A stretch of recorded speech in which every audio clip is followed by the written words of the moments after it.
during my most recent PvE, I didn't actually talk during the run. I was kind of focused on getting a run in. But this has given me the opportunity to kind of commentate it after the fact, which it serves two purposes, really. The first purpose is we can see how good and or bad my PvE is. And second of all, I can explain the Dark Dawn speedrun. This is something I wanted to do for a while. I haven't really found the right opportunity to do so. And, well, this seems like as good of time as any to kind of do that. Obviously, Dark Dawn has a lot of cutscenes, and we're just trying to skip through as many of them as we can. So hopefully this doesn't take the full 4 hours of the run. If you want to see the full 4 hours, you can very easily look that up. I'll link the run below probably, and you can kind of go through it all. It's kind of not a big deal. So the start of Dark Dawn is a 6 minute 40 something cutscene of nothing, basically. And then that goes into more nothing as we kind of scoot through all this stuff. So we'll start the run around here, around the time when the game makes the first compulsory save. So this Dark Dawn is kind of an interesting speedrun because it basically has unlimited movement in the overworld owing to bridge clips. So because you've got unlimited movement, the routing gets kind of crazy. The other thing that we have is a thing called minute clips. We'll see one very soon. And minute clips allow us to do basically in-dungeon skips. So between these two things, we have a great deal of power and a great deal of flexibility in how we want to route things. For a long time, there was some competition between what was good and what was bad in terms of routing. Like, there are a couple ideas floated around, like the early Sveta. If you've been following the channel for a while, I used to run a lot of early Sveta. Basically, you get Sveta early, then beat the game. There was a no detours route, which Legrand was kind of pioneering, which basically played the game vanilla. Well, vanilla with skips, basically. And then there was the Djinn heist route, which Velissa was working on, and the Djinn heist route became very, very powerful. Pick up the Sun Saga, very important to pick up the Sun Saga, we'll talk about it in a minute. So Velissa worked on this thing called Djinn heist, and that was really great. Basically, you would get Reef early, come back here to Tanglewood, steal the Djinn by putting them on Reef, and then play the game with a bunch of Djinn. That was great. I improved it by inventing the dry heist route, which basically cut all the Mercury Djinn out of the run, except for the ones we turned into Moloch, and dramatically optimized the run, which was kind of a nice, like all the optimizations I'd done for early Svets, I kind of ported over into this Djinn heist, and it ended up with a really, really fast run called, that commonly the community called dry heist. Very recently, Velissa came up, reintroduced Dad Heist, which is basically die in Tanglewood and then take the dads on a world tour. It wasn't fast, basically. Dying in Tanglewood is very slow. And about 12 hours after we kind of tested the route thoroughly, we found a new glitch called Command Swap, which kind of made Dad Heist the viable strategy. That's what we're going to do. This is the first ever world record with Dad Heist route. We'll talk all about it as we go through here. The Dad heist route basically needs us to get into Tanglewood as soon as possible and get the dads, basically. So we're going to clear through these encounters very quickly. The quickest way to get out of these encounters is actually to flee, but you only have a 50% chance to flee, and so between two encounters, you're pretty likely to fail one. So on average, using Whirlwind to kill the encounters is going to be slightly faster. Not absolutely faster, but this run's got enough RNG as is, so who cares about that? So blow these things up with Whirlwind, and then we're going to get into our very first minute clip. Basically, hopefully my mouse turns up, it does, woohoo! Basically, in the world map, you can kind of see this geometry here, this kind of angle that's being made. If you hold this kind of triangular angle here, the game is basically pushing Matthew into this wall and then kind of bouncing him back, so he's kind of slowly drifting to the left. And this technique here is called minute clip. It slowly clips Matthew through the geometry whenever these kinds of angles are present. So we can exploit this by, well, holding this angle to skip the synergy tutorial. The synergy tutorial is pretty slow, but more importantly, if we take the synergy tutorial now, Isaac and Garrett will block our way when we have to come back here later. So not only is it faster to do this, it's also useful. Now we're going to do another minute clip. You can't really see it, but there is a little angle in here, so we can do another minute clip in this piece of geometry to kind of basically skip a trigger that sets the sanctum pointer to this room. Now, Ordinarily, if you're just going through this room without having to do the dad heist, you would just move the pillar and be done with it. It's actually faster to just go through the run and do that. However, in this specific situation, we need to warp back to the lookout cabin rather than here. So if we get the cutscene that happens in this part of Tanglewood up here in the top left, then the sanctum pointer is set to this room, so when we eventually die, we'll be sent back here instead of lookout cabin. And that's bad because there is no way to get back to lookout cabin without this technique, basically. So very important that we do that. This minute clip's a little bit different because we're clipping off some objects. We have to like scroll the stylus across, but whatever. So a good time to get out of here is 1450. This runs a bit slow, 15 flat. Typically, anything between 1450 and 15 flat is what I will get. However, it's a bit of a crapshoot, honestly. Like this technique is kind of slow. Anyway, we're gonna get the Jin tutorial, but we'll skip through that because the Jin tutorial is boring. And then we're going to go into the next part of the run, which is getting out of Tanglewood. So the key part to getting out of Tanglewood is this thing called the command swap glitch. If you can follow me on my channel, you would have seen a video posted about it. You probably didn't watch it because it's Dark Dawn. Who cares about Dark Dawn? But maybe you do because you're watching this video. I don't know. So command swap basically means, but when you press the stylus on a command and then do something else, like move the cursor away from it, or like input two commands at once. So in this case, we're going to press the stylus on a command while pressing A simultaneously. It's going to basically open the attack menu while thinking we've opened the synergy menu, and the game doesn't know what to do with that, and it's going to get confused. So because we're going to be attacking a lot, we're going to get rid of all of our equipment. My runner's choice thing here is I like to take all of the equipment off of Matthew and move it to Karis.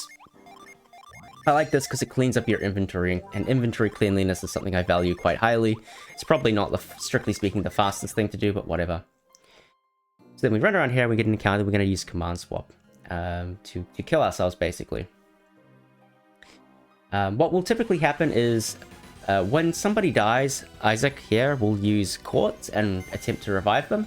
So here's command swap. You can see go to synergy, tap on attack, and then attack. Actually, I misinput on Isaac, which is bad. But you can see here that Matthew attacked Karis. Getting Kindle here is good. It increases our attack, makes it easier to die. More command swaps to get damage on ourselves. So Karis will go down in the next hit. Matthew will go down in the next hit. So we're pretty much set up well here. It's going to be a fast death warp because Isaac's not going to get a chance to attack. I'm not going to get a chance to use quartz because they're both going to die, and yeah, Isaac can't use quartz. Isaac and Garrett underspeed Karis and Matthew in these scenarios, so if you can die like that, it's actually really good because Isaac doesn't get a chance to use quartz. That does mean that later on when we do our next death warp, Isaac might use quartz, but that's okay. Like you expect to see a quartz usage. Anyway, so now that we've death warped back to the lookout cabin, we're in a very interesting state. We have Jin on Matthew, Jin on Karis, and Isaac and Garrett in our party. Now, Isaac and Garrett are level 42 with gazillions of stats, and while they can die, theoretically, like they can be downed in battle, they basically guarantee us a flee pretty much anywhere aside from Endless Wall. So, our next trip here is to get out into the world map and exploit the fact that we've got these two very powerful characters with us to clear through all of the nonsense in AJ that normally takes forever. So we're going to clip out using another minute clip. You can clip off of this tree here and get out of bounds. This is what we used to do. This used to be what we'd do immediately with any Jin heist route. We'd clip out, get reef, come back. Now we're getting the dads getting out and coming back here. And so we can get out, and lo and behold, we are free and we can pick up Flint. So if you're keeping track, we currently have 7 Jin on everybody, and that's well, that's far more than the game expects us to have. So we not only have Isaac and Garrett, who are both very powerful, we have access to 7 Jin across Matthew and Karis, and we have access to Garrett and Isaac's Jin. Garrett and Isaac also, Garrett in particular has access to those Jin as well. So Garrett will from time to time use attacks and meteors and things like that, but we hope we don't see that. That's generally something we don't want to see. In any case, that's going to give us a lot of firepower so that anything that we need to clear out in the early games, such as a Jin, we can kind of clear without too much drama. Now we just saw our first instance of a bridge clip. When you exploit certain geometry on a bridge, you can fall off of the bridge, and you can get out of bounds. This allows us to have a pretty much unlimited overworld movement. And we're going to see another one right here. We're going to tag Carver's Camp right now. This is going to set up a sanctum. So our sanctum pointer is going to get set to Carver's Camp rather than Lookout Cabin. So when we do our next death warp, we're going to be sent here rather than Lookout Cabin, because Lookout Cabin is slow. Now we're going to do a really tricky bridge clip. There's two methods to do this bridge clip. You can clip off pretty much any corner of this bridge. The method that I do here is the fastest, but it's also the trickiest. You need to be on the first frame where Matthew falls down into the void, and then you can clip off the bridge.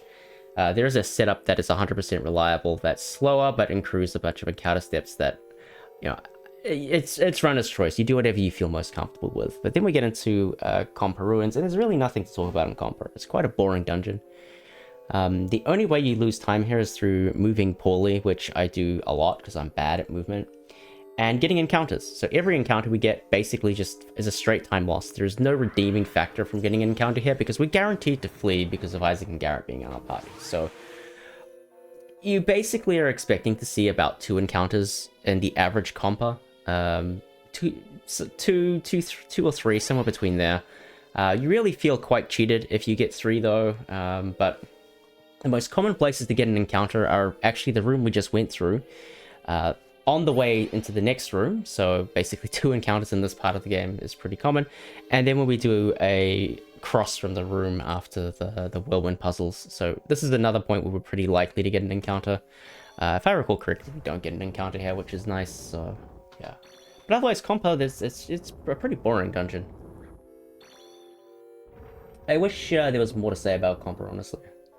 I can say that this is one of the dungeons that we've spent quite a lot of time on trying to break. We spent like an obscene amount of time trying to break Balinsk Ruins, because Balinsk is like one of the big gates in this, big blockades in this run. There's nothing to do about it. And Compa is just a really slow dungeon that really should have a skip in it, but everything is square. So as we've already talked about, the minute clips require having an acute angle, that kind of acute angle geometry configuration for Matthew to be able to clip. And Compa just doesn't have any. Everything that looks like an acute angle is actually square. You can see in the minimap in the top left that basically everything is a square. Like, squares are our enemy, basically. We like weird little angles and things. Compa Ruins is actually quite interesting because it does have an exterior section, which does have a couple like angles, but none of them are really accessible to us. But if we could get out of bounds in the first room, we could actually just climb straight to the top and skip all of this nonsense. The primary reason, or in-game reason why you do all this is to get the glyph book. The glyph book actually has no function whatsoever in the game, beyond allowing you to bypass the puzzle in Compa. You can actually go to any tablet in the game and just access it. So the glyph book is really just like a MacGuffin that the game doesn't really care about. It just exists. But that's okay. I like it. It's fine. But yeah, us in the speedrun community, we really don't like this dungeon because A, it's really boring, and B, the soundtrack sucks. Of all the dungeons that have no skips, of course it's the one with the terrible music. But yeah. So one cool thing here today is that we do have chat. This is live chat, not pre-recorded chat. There is pre-recorded chat, but it's not super exciting. But if anybody from chat has questions throughout, feel free to ask. We can deal with that as we go through. But, you know, Compa Ruins, not the most exciting thing in the world. We are coming up on one particularly interesting thing, I think. And that is the basically upcoming route change, upcoming route choice, basically. So, one of the biggest problem in this run is Chaos Chimera, the boss right at the end of this game. And the reason why it's a problem is that you need to have one character that is faster than Chaos Chimera, that has ground. The reason why it's important to have the person be faster than Chaos Chimera is so that ground can remove a shadow shield opportunity, basically. Now, technically speaking, you could just roll the dice and just hope you don't get shadow shielded, but that's, in a run like this, that's just silly, especially when there's two really accessible options that eliminate this problem for you. But there are two ways to deal with it, basically. The first way is you get the Elven shirt. Now, this chest over here, that just went off screen, that chest is the Elven shirt. It is the fastest way to get around this problem. It takes about 12 seconds to get it. It has pretty much no other value other than allowing one person, typically Matthew, but doesn't have to be Matthew, the opportunity to outspeed the Chaos Chimera. Therefore, you can just give Matthew ground and be on your way.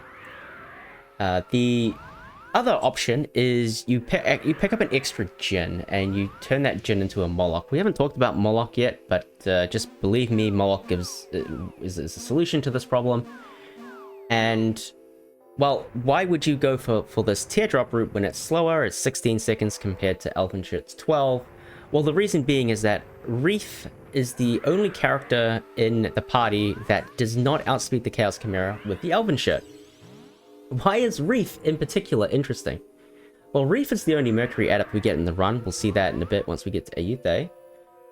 But all of Chaos Chimera's scariest ability is called Retribution. And Retribution is a Mercury-aligned ability. That means Reef, and Reef only, has the least chance to die to Retribution. And you want it for you to succeed in the Chaos Chimera fight, you must have your ground user survive. It is an absolute necessity that they survive. So you may want to go get Teardrop and do this Reef strategy that allows you to get Reef to be your ground user so that you have the maximum possible chance of success against Chaos Chimera. I elect to do this. Raffi, the previous world record holder, a fantastic runner, like genuinely amazing person, he elects to do the Elven Shirt route. There's really no kind of, there's no right or wrong here. It's just your risk tolerance. In any case, we'll see Teardrop much later. I elect not to get the Elven Shirt, so I do a slightly slower version of the route, but I think it's worthwhile. Anyway, we're just cleaning up the remainder of Compa Ruins. There's not a heck of a lot left. Yeah. Wonder what else we could talk about to kill some time in Compa. I don't know. That is a Pepsi, by the way. It's not a beer.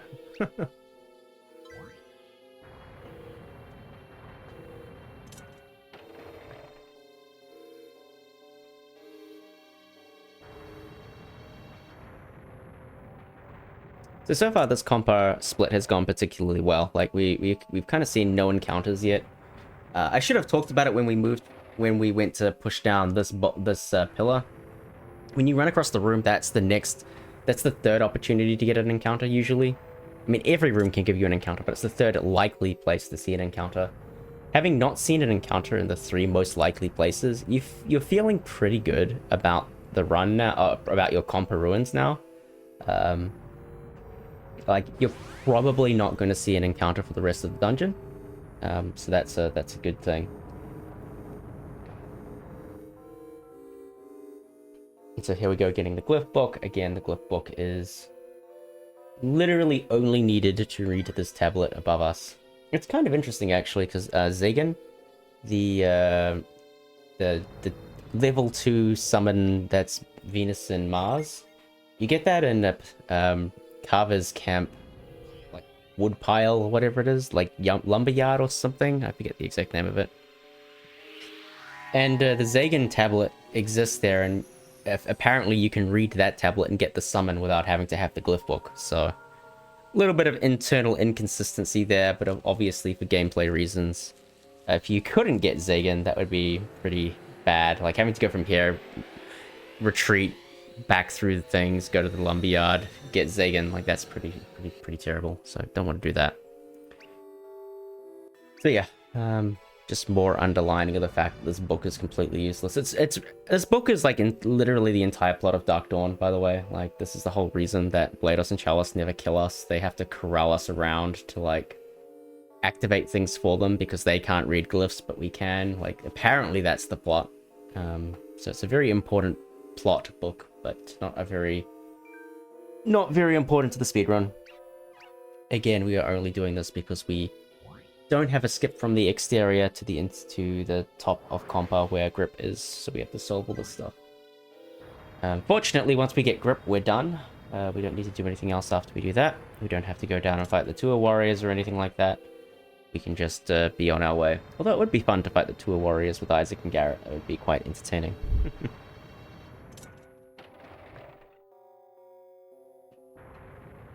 So I guess some important things to point out with Isaac and Garrett.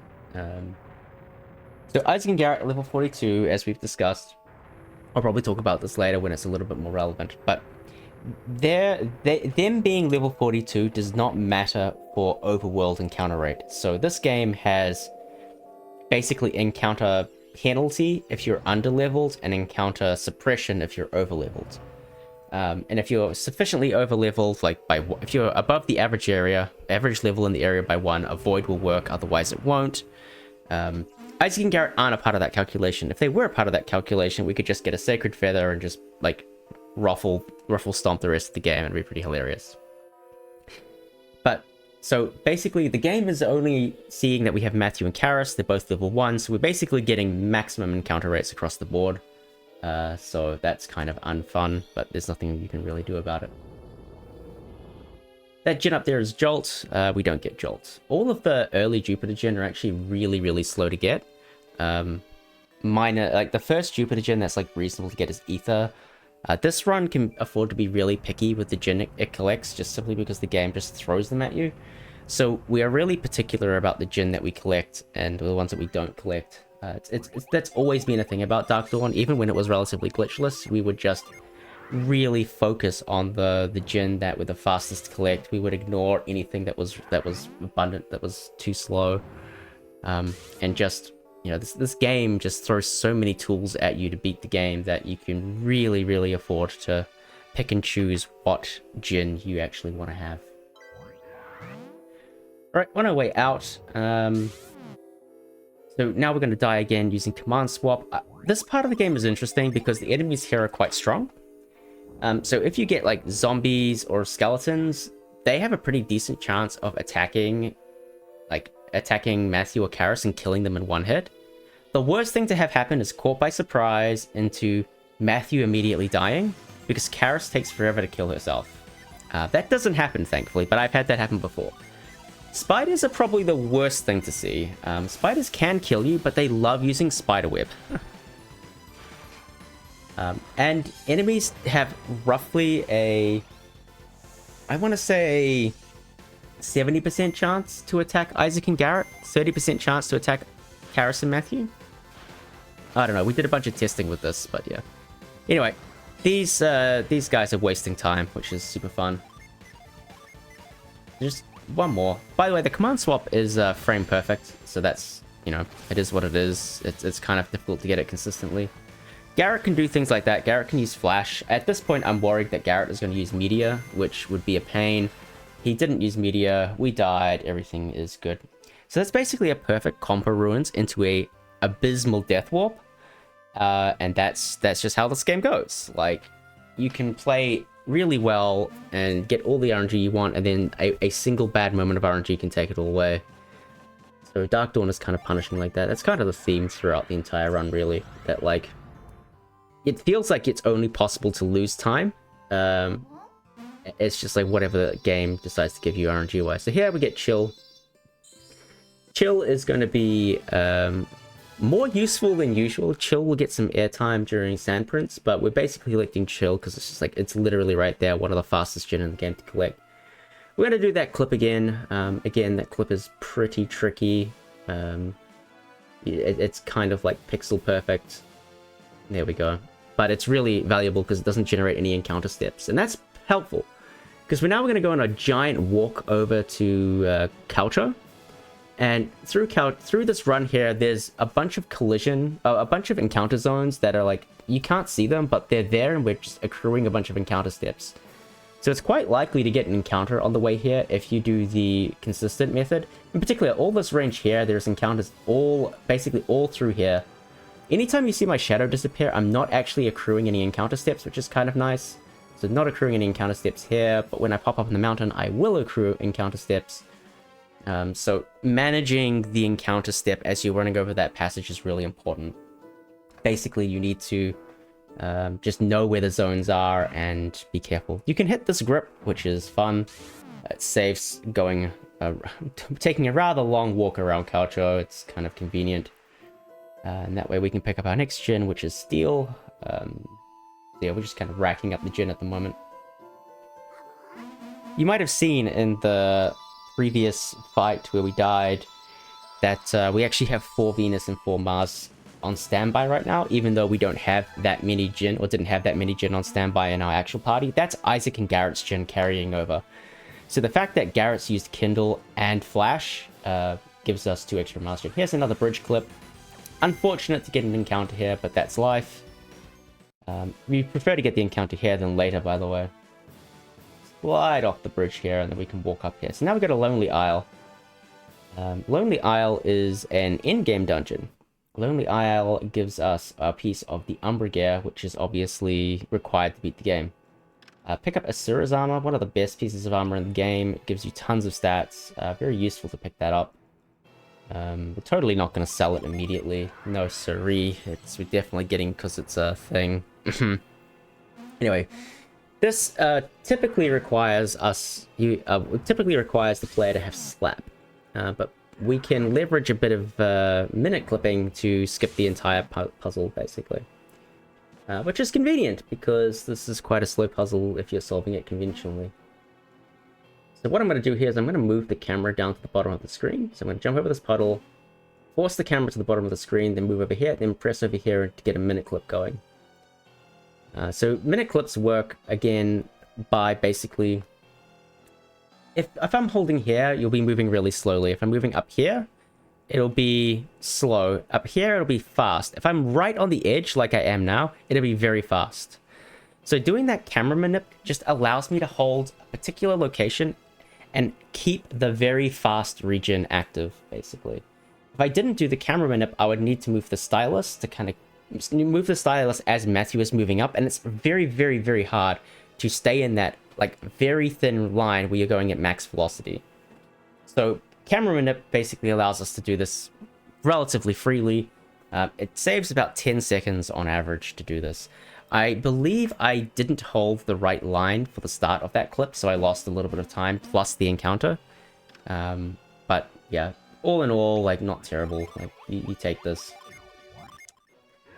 So I set Fireball as a hotkey there. One of the things in this game is that you want to consistently be thinking ahead about what you need to do next and making sure your synergy hotkeys are primed accordingly.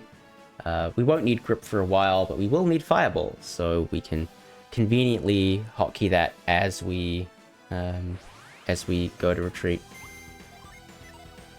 So one more command swap here. Rat Warrior fortunately kills us, which is nice, but you might be thinking that looks a little bit silly. Like, why would you command swap a death when you have 1 HP? Why wouldn't you just defend and let the enemy kill you?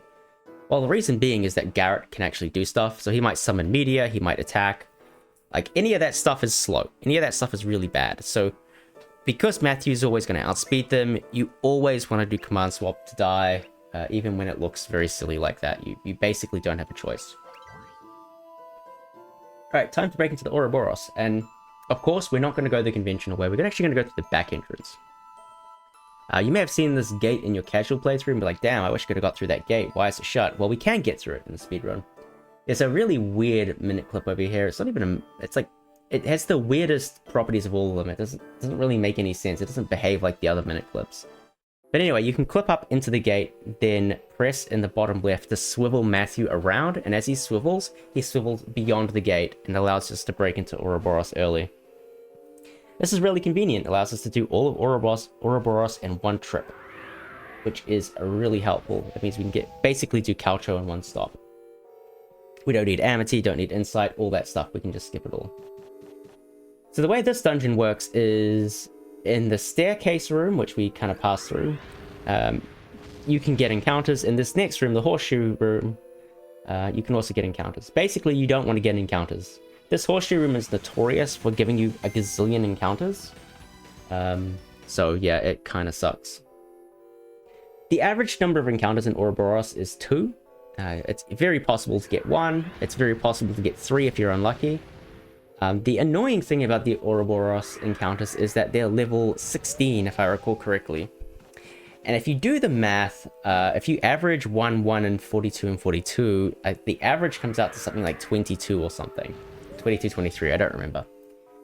Anyway, the point is you're not technically guaranteed to flee. You need to be 10 levels higher to guarantee a flee. So there is something like an 90% chance to flee when you fight these encounters or something. Which is fine, but like, here's the second encounter, you know, as expected.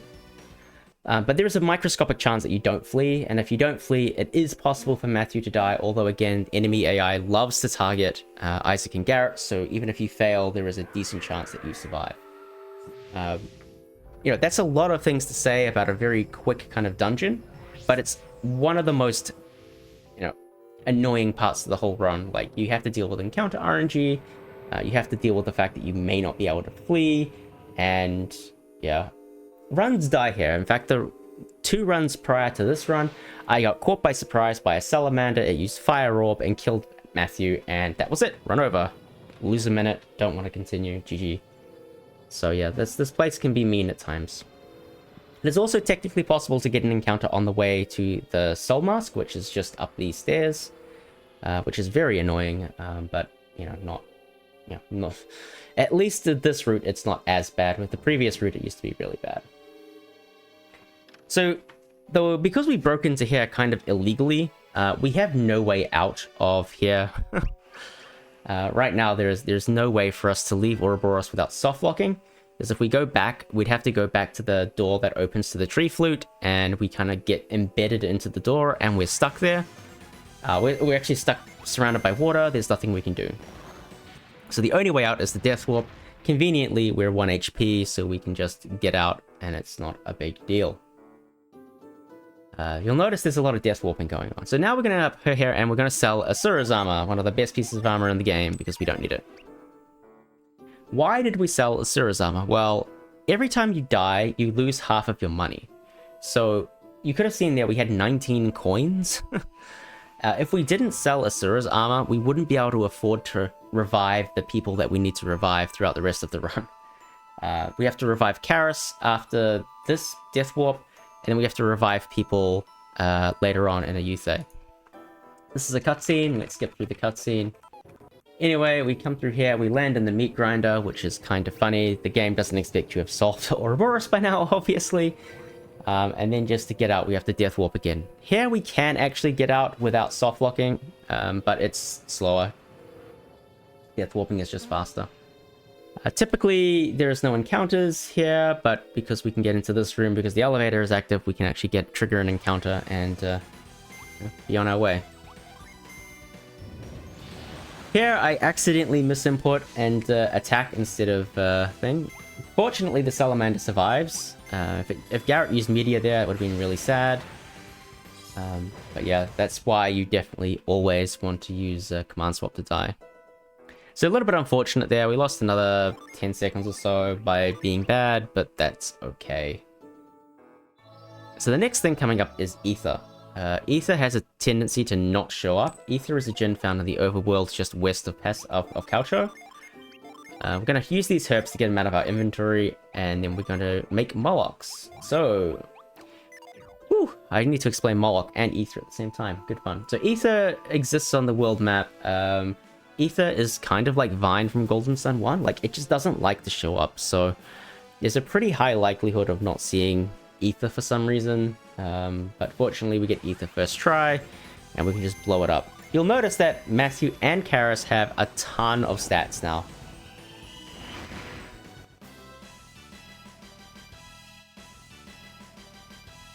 I think I'm cropping like a tiny bit too much.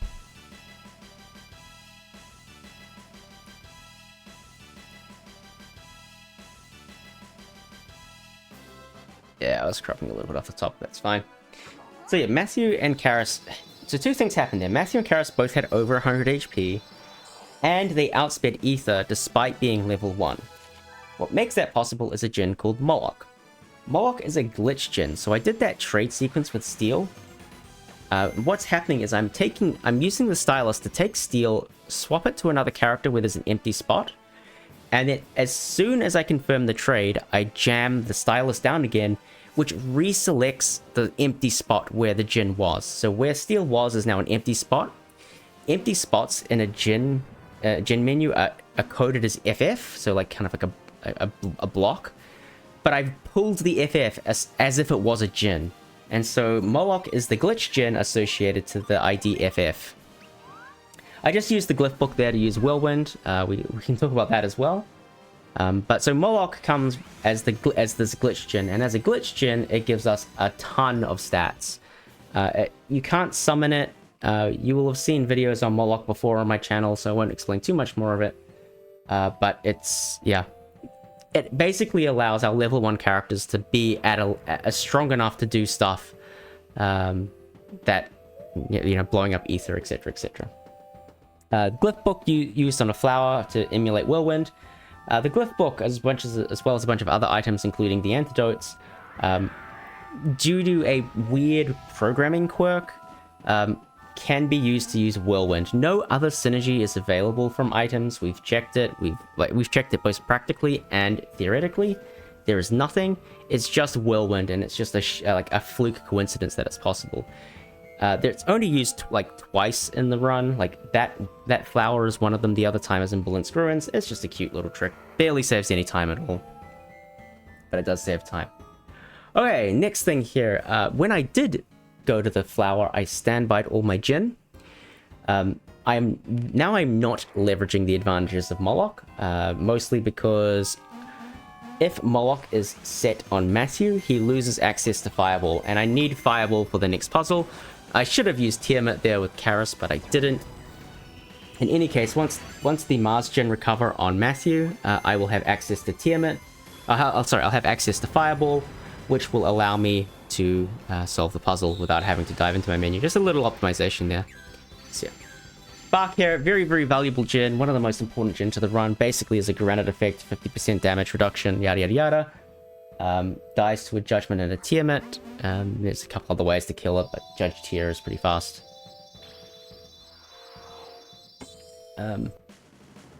Yeah. What was I thinking? I was thinking something.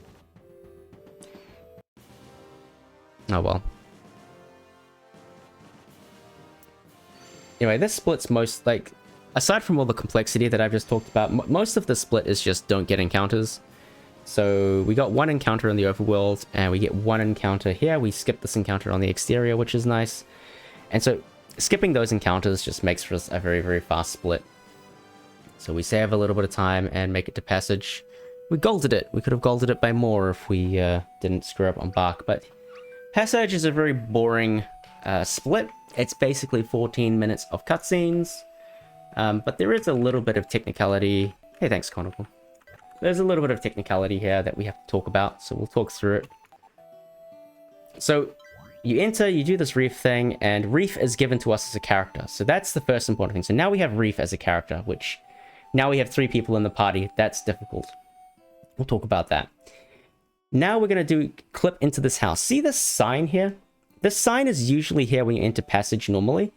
And usually what you do is you go to the Alchemy Forge, you activate it, you go into the house, and then you leave, you come back with the Soul Mask and do that. So this sign disappears once you activate the Alchemy Forge. However, that sign right now is not the sign from when you first enter passage. It's actually the sign from when you enter passage the second time with the Soul Mask. So that sign's never going to disappear. So the only way we could not softlock by getting the Soul Mask early is through another minute clip. So we do that minute clip, we clip out, we go in, we do this house, and it also means we have to do this entire sequence of cutscenes out of order. So we do the middle cutscene first, then the first cutscene, then the last cutscene. That's fine. And this has to be the way we do it, otherwise we basically softlock. Skip through all of this, we solve these puzzles. I just will point out one thing here. When we do this move here, we basically set our hotkeys for the next thing. So again, keeping up your hotkey management in Dark Dawn is pretty important. The menu is very slow. So the more you can preempt the synergy that you need to use, the better. like I said, this is like 14 minutes of straight cutscenes. This is the best bit of the run because it's a break. You actually don't have to do any inputs for like a minute and a half. Super nice. Use it as a bathroom break. You know, it's great. All right. Oh, yada yada. All right, so now we have Reef and Isaac and Garrett. If we get an encounter in this state, Reef is deleted from our party and the run is over. So for the next little while, we absolutely cannot afford to get an encounter. So first thing we're going to do is we're going to buy 2 Sacred Feathers. We need that for later. We're going to pick up a Bramble Seed. We need that for later. And then we're going to start doing Sun Saga cancelling for the first time in the run. So right at the beginning of the run, we picked up the Sun Saga, which is a book that initiates a cutscene that talks through the events of the first game. Whatever, don't care about that. But every time you have a room transition in Dark Dawn, the encounter step resets, which means if you save and quit or enter exit a room, you can reset your encounter step. Also, you can trigger this effect by reading the Sun Saga. By going into that cutscene and exiting it, you reset your step counter. So basically, I'm going to be using that book a heck of a lot to avoid getting encounters. So it's a 98% chance to reach these steps without an encounter. You betcha I'm jamming on this book. Open the book, close the book, encounter step back to 0. Get to the bridge, open the book, close the book. I have gotten encounters on this bridge like so many times. Like it's just PTSD at this point. Now we can clip off of this bridge, get into position, clip off the bridge, and we can begin our hike back to Tanglewood. Now we take a very strategic path here, minimizing steps through encounter zones. There's basically none actually with the way that we do this. And then we do basically a kind of a falling collision, a falling coordinate glitch thingy. Basically, if you're really high and then come down really low, certain collision gets unloaded. So that edge of the mountain gets unloaded because we are up really high for whatever reason. And that allows us to walk through a giant no encounter zone back into Tanglewood. The reason we come back to Tanglewood is because we do need Terrell to beat the game. And we need to get the dads out of our party, otherwise we'll lose Reef. That's bad.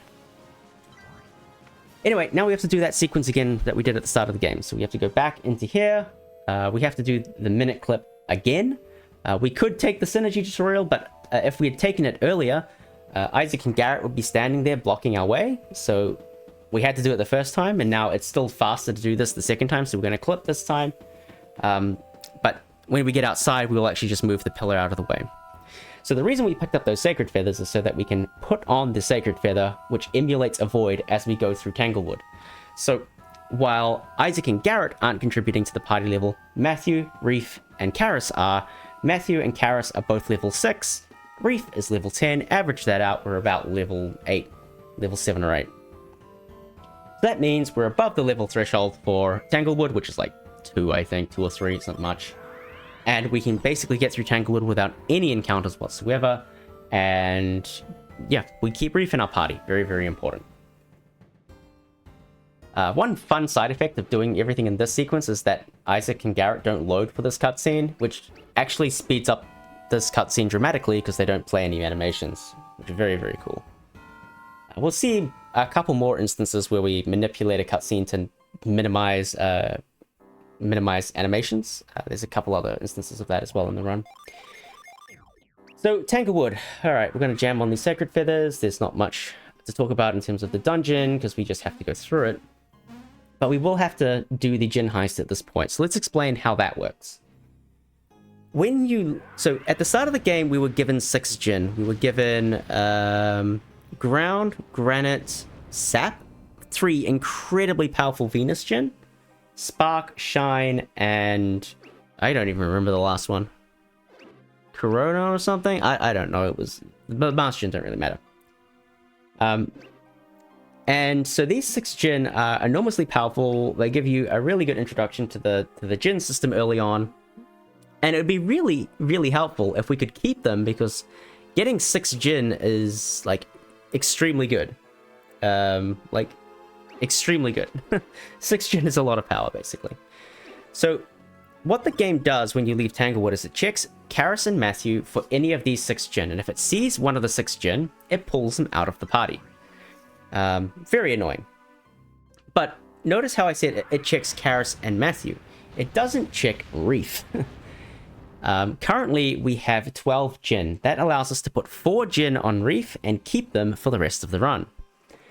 The other 2 would get taken away. However, we've turned 2 of them into Molochs. Moloch is not one of the 6 Jin that I have just named. Moloch is a glitched Jin, and so it is also overlooked. So this allows us to exit Tanglewood with 12 Jin rather than 6. That affords us an incredible amount of power that will allow us to basically steamroll through all of the early bosses. So Sand Prince, Ice Queen, Sludge, etc. So that's a very cool kind of thing. So again, it only checks for Isaac and Garrett's Jin. It doesn't remove other Jin that you may have acquired, because you can't. Haha. And it doesn't check Reef, because why would it?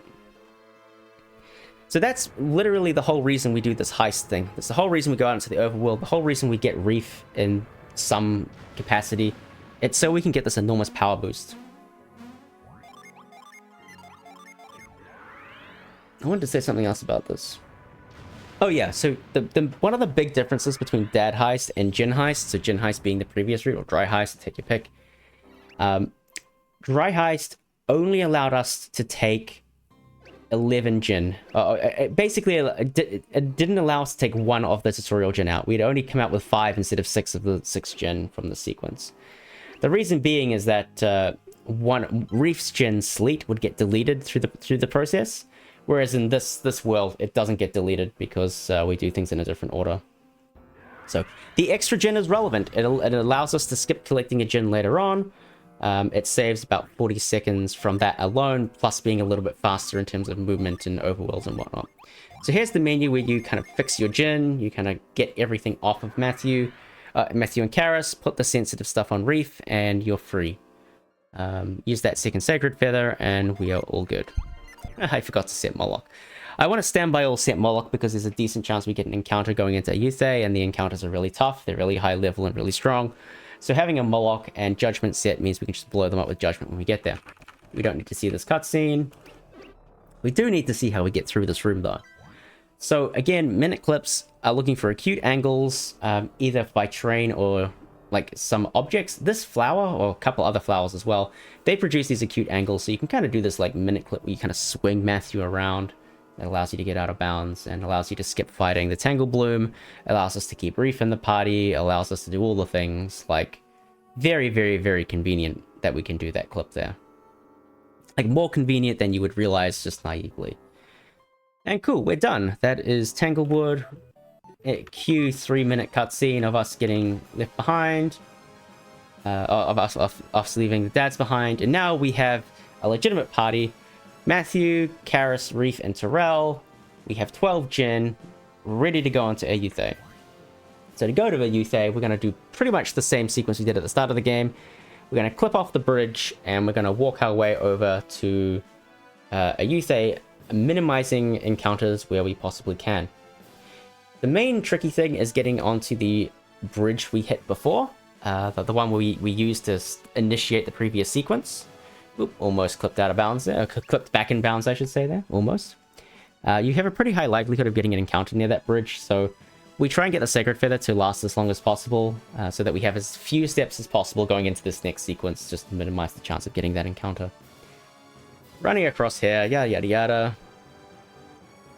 Cross back over here again. And clip back onto the bridge that we just came from. Again, taking a path that minimizes encounters. Get up onto the bridge. And clip off. Sometimes you get stuck like this, but because your shadow is gone, you can just Sun Saga cancel, and that basically reloads the room, and Matthew falls to the ground, which is great. It also resets our step counter, which is really important to getting a Ayuthay without an encounter. I also gave the Bramble Seed to Terrell. This is really useful for a trick coming up, another command swap related glitch, and we'll get there. So now we're into Ayuthay. There's not much to say about Ayuthay initially, but there is a huge skip coming up. Massive skip. The skip is so large, it saves like 10 minutes-ish, possibly 14. It saves a lot. But it also allows us to skip Amity and just completely annihilate the Ayuthay sequence. We're basically going to do a minute clip to get out of bounds, rather than... we're going to enter Ayuthay through the wrong door, basically. We're going to do a minute clip to access that, and we're going to do a thing called a full clip, or a double full clip, actually, to enable that. So a full clip is when, well, as the name suggests, you clip out of bounds, but your Z coordinate remains really high, because the game doesn't tell you to fall to the ground unless there's actually ground beneath you. So then you run towards a piece of ground, and if your subpixels are correct, you can fall down on the boundary of the ground and the out of bounds area, and you can come back in out of bounds, basically. So it allows you to preserve an out of bounds state while falling. We have to do this twice. And like I said, it's subpixel dependent, which is kind of terrible. Subpixels are awful. If you play Sonic, you will know all about them. But there's a little trick that I figured out that basically allows us to get control of our subpixels. And we'll see it in a bit. So that trick was the first step towards getting some level of consistency in this area. The next trick, Regnatrace found, which was that actually running is fairly consistent. And in fact, stopping and starting running manipulates your subpixels in a consistent way. So I had found that running in horizontal and vertical lines only and never diagonals allowed you to preserve your subpixel. Reg found that stopping and starting manipulates them in a very convenient way. So we do a trick where we stop and start to manipulate our subpixels to get the second clip to work. Whereas before, this sequence was an absolute nightmare. Either clip could fail. We would save and reset all the time here. It used to be one of the hardest tricks in the run. Now it's pretty free. So here we go. Got a minute clip to get out of bounds. Once we see Matthew's shadow disappear, we know we can clip. But we're not going to clip. We're going to pull Matthew back until his shadow reappears. And the moment his shadow reappears, we're kind of like literally on the edge of the boundary. Like as close to the boundary as we can be, and we can still get out of bounds. So that is useful. That gives us the manipulation to get the first full clip, and you'll see it immediately. So I'm going to pull my shadow back in, run up, fall down, clip out. Perfect. Moving only in cardinal directions, left, right, up, down, no diagonals, with pauses in between to ensure you don't get anything. Reset step counter with your Sun Saga. Pause and then run down. So that pause manipulates us basically like a half step, a half subpixel step basically, and that sets our subpixels exactly where they need to be to get that clip consistent. Doing that without a save a year ago was a nightmare. Now with all that level of consistency and the amount of work that me and Reg have put into this, it's now completely free. I'm not going to say completely free. There's a bunch of things that can come up that can annoy you, like getting an encounter at the wrong time, etc. But it's a very manageable thing now to do that without a save. I kind of say on the video right now that oh jeez, oh, now the run begins. Because you've gotten through all the nonsense and now you can actually do some fights. So now we're going to do the Sand Prince, Ice Queen, Sludge and stuff back to back.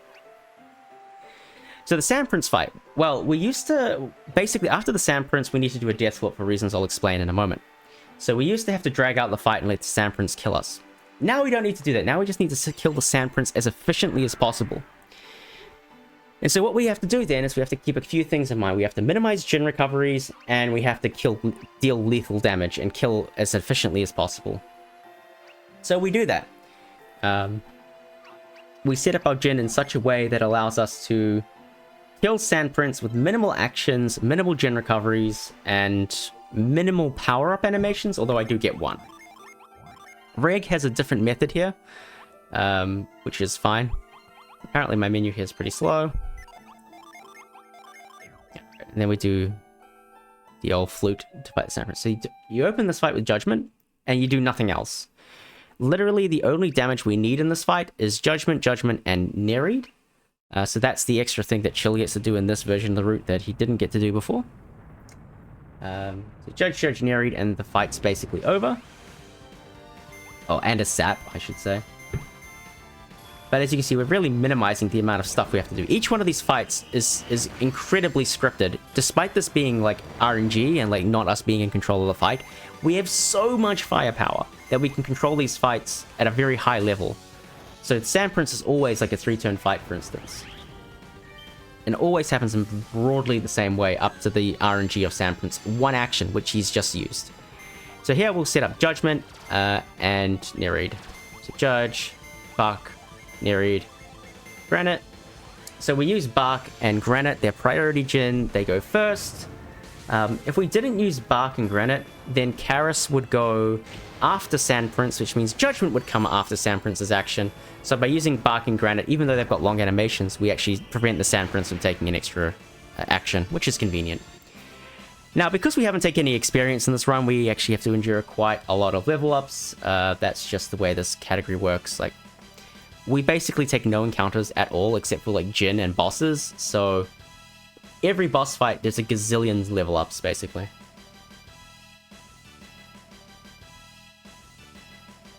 Alright. So, normally you split when you kill a boss. I don't split when I kill a boss because there's a death warp immediately afterwards. This used to be more relevant back when there was a variable amount of time the Sand Prince would take to kill you and stuff, so whatever. I still think the death warp is the right place to split. But the point here is that we're going to do a glitchless trick that allows us to put Ayuthay into a glitched state. Or an improper state, we'll say. So, you can get encounters in the Sand Prince room. That's really important. It also has very high rate, but whatever. It turns out that the Alchemy Well, which is where we are at them right now, and the room behind us do not update the Sanctum pointer, for whatever reasons. However, doing this here updates what's happening outside in the Ayuthay, and what happens outside in the Ayuthay does change the Sanctum pointer. What I'm trying to say is that the water up Ayuthay has a different Sanctum to the water down Ayuthay. So by entering the town, like we just did, we've set the Sanctum pointer to the water down Ayuthay. We've raised the water so that now everything in Ayuthay is set to the water up point, but our Sanctum hasn't updated. Our Sanctum is still water down Ayuthay. So now what we do is we go to the back room, we get that encounter, we die, and we get sent to the water lowered Ayuthay, despite the water being raised. So you have this kind of juxtaposed Ayuthay state where the water is both raised and lowered at the same time. That's going to be useful for us to escape Ayuthay and avoid getting Amity. This is all glitchless, by the way. Like, dying is not a glitch. You could very well die to these moles without using Command Swap. So Command Swap also works on items. If you do things in the right way, you can get Command Swap to use the Sand Prince. What we've done here is we've actually hovered over the Bramble Seed and then gone to the Sand Prince to give the Sand Prince the range of a Bramble Seed. I get very unlucky here and kill them all, but that's whatever. And so that's why we gave the Bramble Seed to Terrell, so that we could manipulate the Arid Heat range when we self-cast it and just, get blown up. Anyway, small mistake, but like whatever. We've got like 30 seconds in small mistakes up to this point, but RNG has been with us, so it's all kind of okay.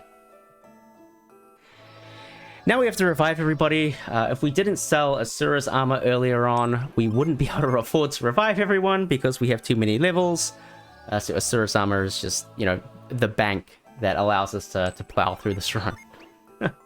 It's like such a good piece of armor casually that like it's hilarious that its only use in the speedrun is like a mobile bank. Anyway, now we have to leave. So the water, everywhere you can see it right now, the water is lowered. We're gonna go walk through this door, and the only way you can access this door is the water is lowered, so the water remains lowered. The only way you can access this door is if the water is lowered, so we enter the Barai Pond area in a water-lowered state. Keeping up? I hope so. Now we can solve this puzzle normally, and by solving this puzzle normally, we can get breath. If we don't step off the thing. Yay, mistakes.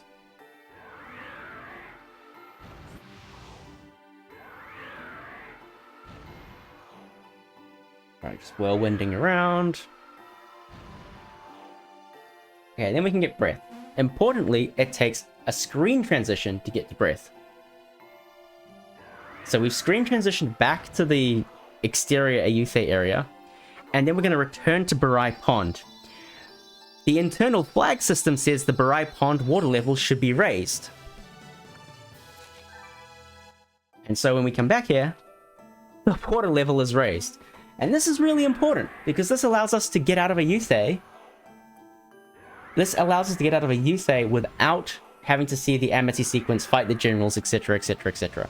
So it's a really neat little trick that we can do to kind of glitchlessly escape Ayuthay. Not useful in glitchless, because you need the tree flute to get anywhere, but very useful in a glitch speedrun, because it skips a shitload of cutscenes. Alright, now we're going to do another bridge clip. Most bridge clips are pretty easy to get with a little bit of practice. Not this one. This one is very precise. So I do this little setup here with combinations of running and walking to kind of get into a position, tap a particular pixel to manipulate my subpixels, and then tap on the mountains to get out. That is the most precise bridge clip that is still in the run. There used to be another one that we used to do to get to Apollo and stuff. But yeah, that is a very nasty bridge clip. Raffi doesn't go for that bridge clip because, again, it's incredibly precise. You can clip off the Miracle Bridge, where bridge clips are first found on just north of it. But yeah, that bridge is one of the ones that, yeah, there's a setup for it. You can't always generate setups for bridges. There is one for Carver's Camp, which I don't use because it generates encounter steps, but you can use it. There is one leaving Harappa, which we'll see in a moment as well. And the other ones don't really need it because they're sufficiently easy to get. Where are we? I forget what this... Is this called Harappa Ruins? I don't remember. Ice Queen. Soundtrack. Love the icy themes in this game. They're really good.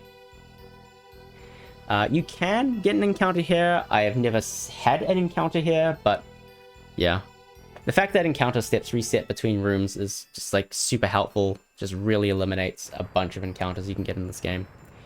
But Ice Queen is another highly controlled fight, and it's time to say goodbye to our Mercury Djinn. We're going to turn our Mercury Djinn into Molochs. That will give us 4 Molochs in total. That basically means 4 giant stat sticks for everybody. Which is great, because we don't have many stats, we're very weak. So we swap Fleet up there, and then there's this... I'm just going to go back a little bit just to highlight it. This Moloch right here isn't actually a Moloch, it's a fake Moloch.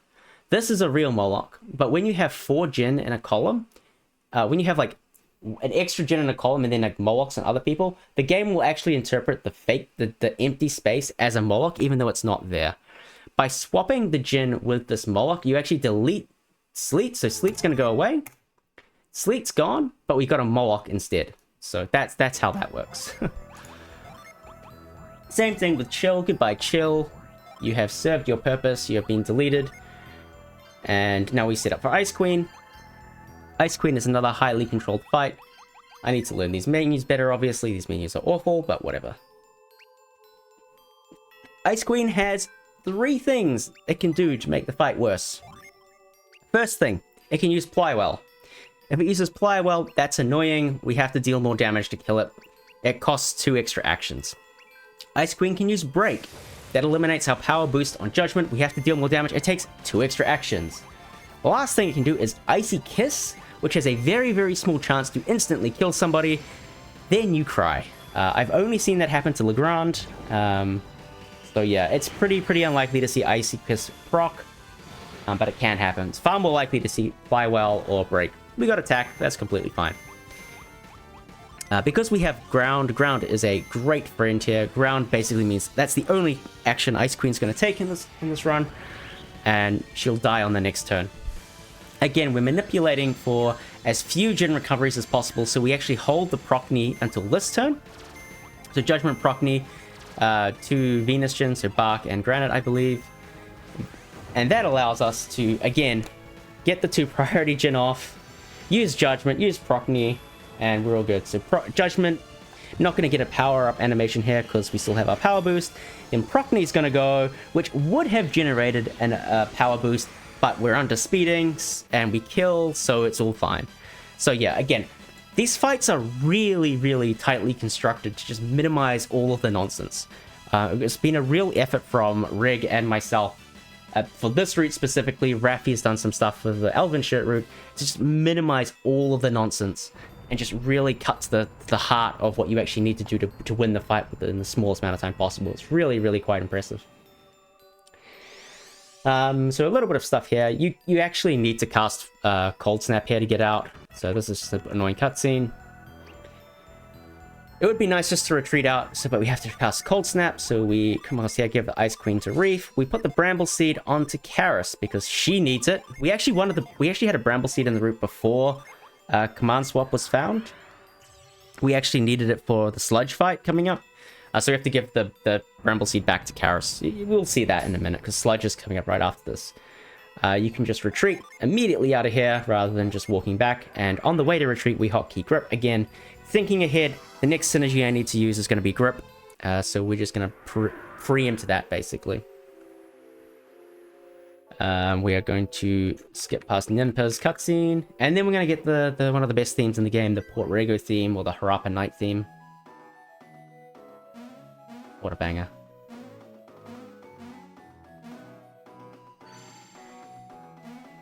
So what's next? We have to sleep at the inn to trigger the next part of the game, which is convenient. It gives us health and PP back. Not that it's really a problem, but it is convenient that we are forced to take the inn. And then we're going to clip off the Harappa Bridge and take a walk over to Kolyma. That's going to skip the Clouds of Passage and generally save a lot of time. The Harappa Bridge has a setup. Basically, you hold right, not holding B. You have to hold right, so you walk there. And then tap under the left, right under the left thing. So just you tap under here and then slide across and you get out. It's one of the easiest clips in the game. Once again, we run around here. And then we run up. Again, we want to minimize the probability of an encounter. Encounters here will probably kill us. This side has encounters. This side doesn't have encounters. So that's why we take that line. Notice how Matthew's shadow is gone. We Sun Saga cancel. We're basically doing an endless wall glitch here. So no shadow. We clip down through the mountains. We pop up over here, wait for the screen to transition up. Then we run down. Recall earlier when we ran down from a high place, we had no collision? Well, look at this. We've got no collision. So again, we've got this kind of no collision state. We run through a wall, through a mountain, and into the backside of Kolyma to enter Kolyma, saving a ton of travel time. Very, very clean bit of movement. Very convenient that that'll just exist there. Like that, the no-clip stuff is insane. I don't really know the technical reason of why it works. I know like the technical conditions for it to work. I don't know the reason why it works. But we abuse that in quite a few number of ways, and that's like another example of that. It's really convenient just to have to walk straight across the mountain. Of course, if we couldn't do this, we could still get out of bounds and like walk around and come in through Port Rego and stuff. It'd just be a lot slower. Very, very nifty that it's all there. All right, coming into Sludge. Sludge has got three things going on with it. So the first thing is the Sludge fight itself. We'll cover it when we get there. The first room of Phantasmal Bog, you have, I'd say about 65-70% chance to get an encounter. I haven't actually looked at it. But ballpark there. And most of the encounters are really quick to clear, but they're not all quick to clear.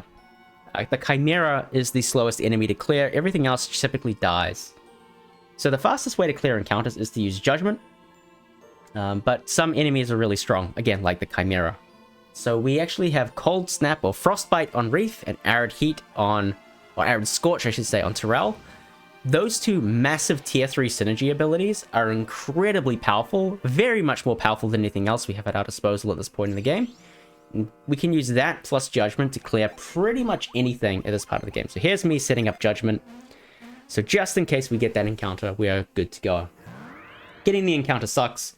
It loses about 23 seconds, I think. Depending on how bad the encounter is, obviously. Chimera is taking up more time than a Creeper. A Creeper is very quick. Manticore is very slow.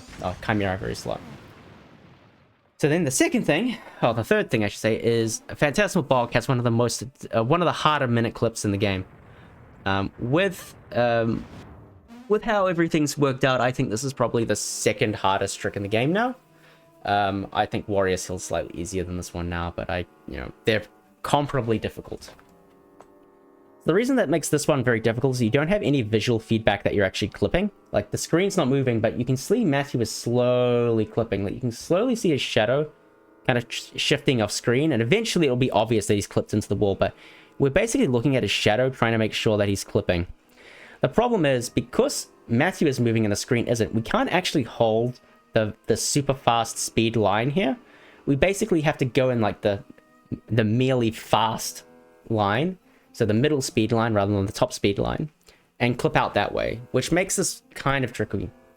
The other reason why this is tricky is that once we reach the apex of this clip, we go through the shaking period, and then like a little bit after the shaking period, Matthew reaches the top. He's almost clipped entirely into the wall. Look at his foot.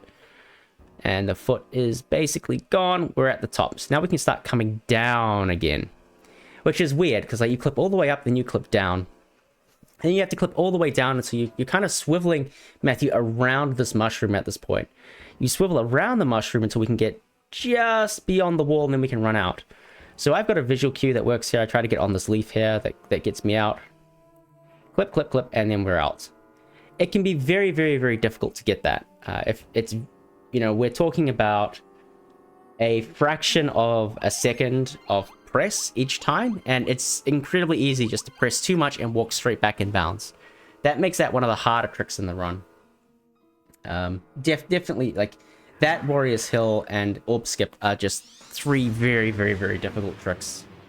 Takes a lot of practice to get good at them. All right, Sludge Fight. Sludge Fight is one of the more highly scripted fights. There's kind of two things that can go wrong.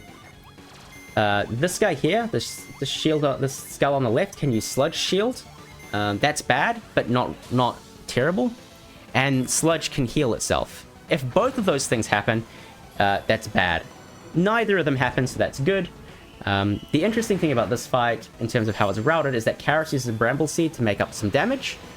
Between Bramble Seed, Arid Scorch, and Judgment, you can kill off both of the side skulls. With a ground on Sludge, it means it can't do anything, which makes, you know, the only thing Sludge can do here to screw you up is summon another skull, which is very unlikely, and another shield skull specifically, and then shield actually goes off. Like, that sequence of events has to happen. Very, very, very unlikely. At this point, the fight is won. The only other thing we have to be careful of in this fight is that we want to end on Judgment and not Arid Scorch. Ending on Arid Scorch is slower than ending on Judgment. Don't know why, it just is. So end on Judgment. Because we got the perfect fight, we don't need to use Arid Scorch. We can just defend. And we are, well, we're done. Again, these fights are highly scripted. Highly technical, highly scripted, highly optimized.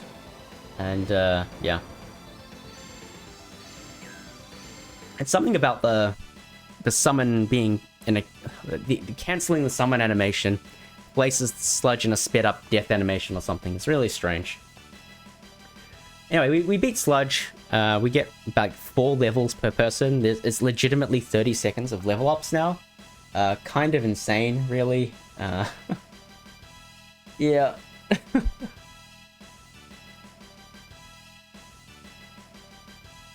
Yep.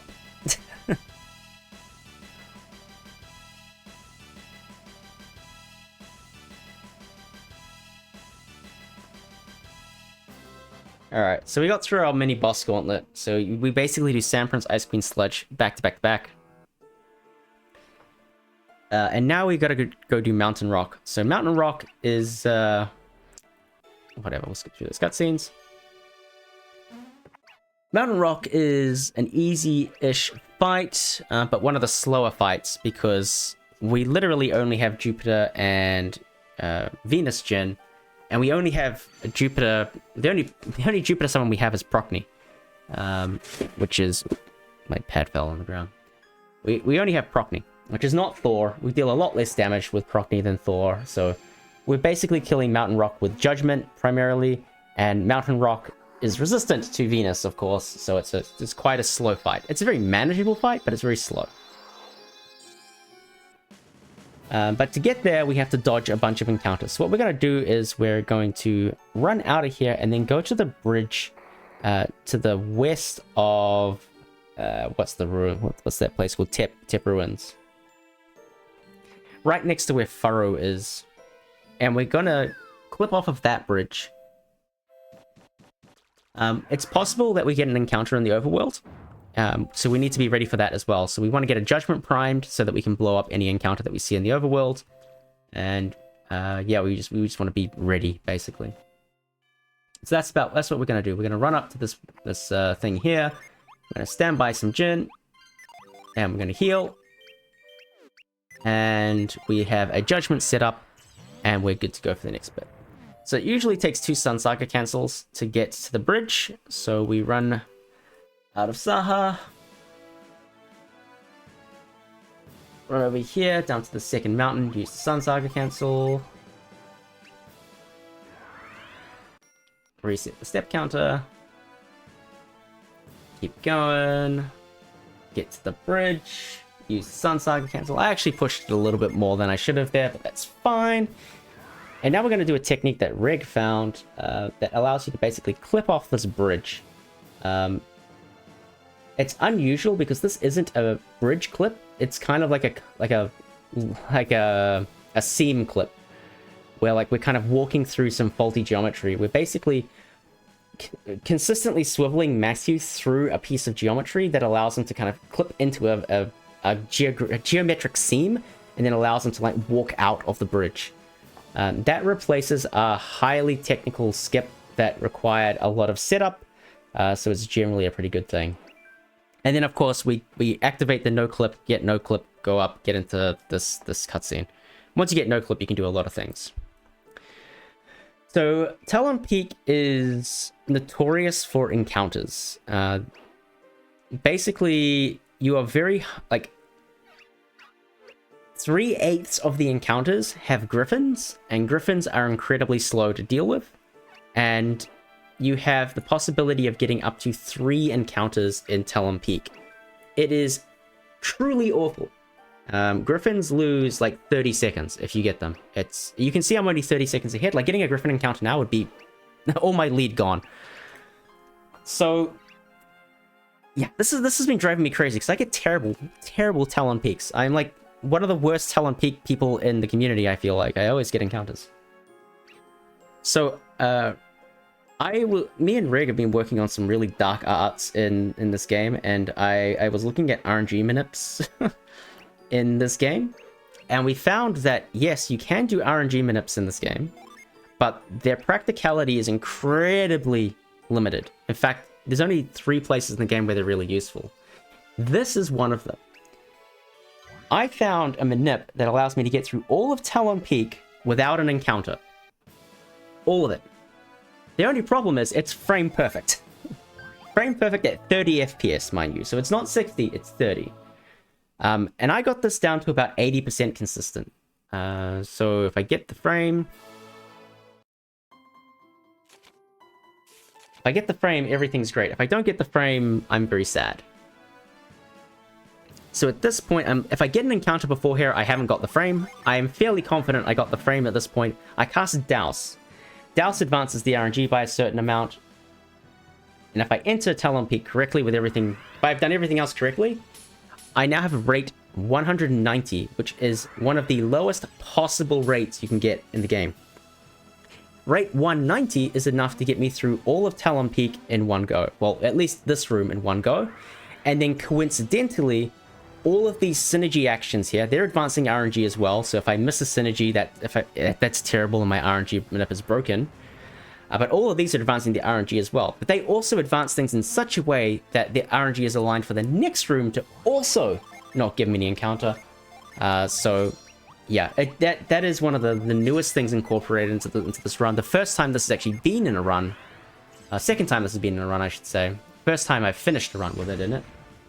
But it's... you know, very dark artsy, very kind of difficult. You normally would just clear encounters, save, reset, whatever you need to do to get through this place. But yeah, one of the newer things that is, I think, you know, pushing this run to new heights, basically. So the reason RNG manip is like way less practical is that if you ever get an encounter, the manip is broken. You can't. The only thing that can manipulate the room that you currently are in is the title screen. You can't do manip, and like in other games you can manip then step to manipulate the rate. Can't do that in this game. The rate is set before you even take a step, so like it's way less useful compared to the first 2 games, but whatever. Like, it's useful in this one instance. It saves a lot of time. I estimate it saves like 40 seconds over a typical Talon Peak, so that's like huge. Anyway, going through here, this column here is really interesting. This is, as far as I know, the only column in the game where mashing speeds up the cutscene. So when we break this, this thing's going to fall over. For some reason, mashing makes it fall faster. If you don't mash, it stays up for a while, which is really strange. Whatever. So coming in here, this is actually quite a simple menu. Swaps. Swap there, set all, swap. Ah, I thought I stood by this guy. Alright, I needed to stand by that moloch. I didn't do that. Anyway, whatever. That's a menuing mistake that cost me basically all of the time the Talon Peak saved me.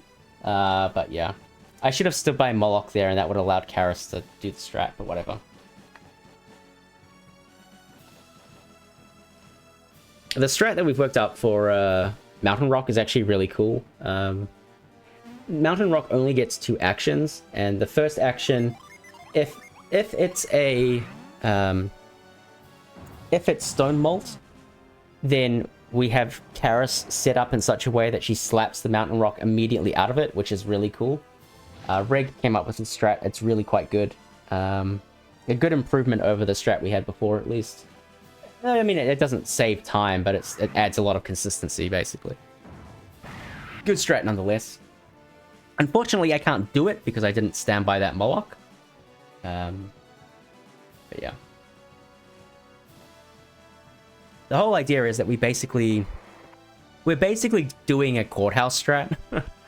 So for fans of Golden Sun 1, you'll know courthouse from courthouse from Fusion Dragon Satoru's Minati.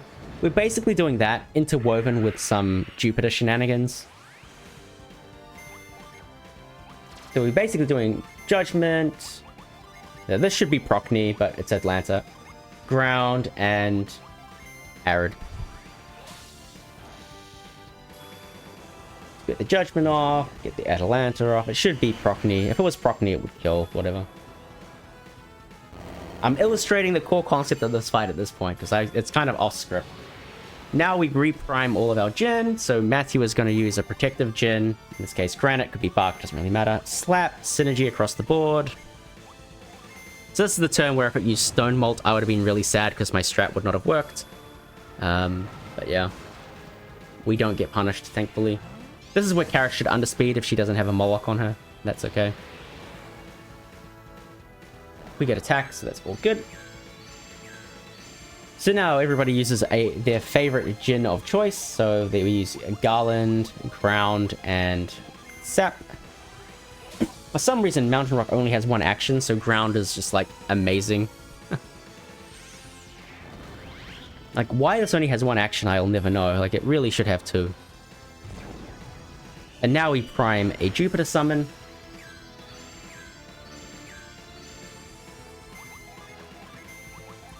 So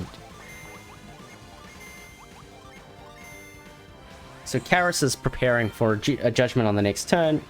Reef and Terrell are prepping their Jupiter Djinn. And if I had done this fight correctly and used Prockney instead of Atalanta, this turn here would kill. We'd use Judgment, Prockney, Ground, Arid. So Judgment, Prockney, Djinn, and the fight would be over. We didn't, so I'm bad. So what I'm going to do here is I'm going to try to delay the fight a little bit. I would like to end the fight with both summons, just to avoid Djinn recovery. So I think, well, I thought at least that throwing in this extra Arid and Frost would do enough damage. It didn't. So again, we get a little bit lucky here.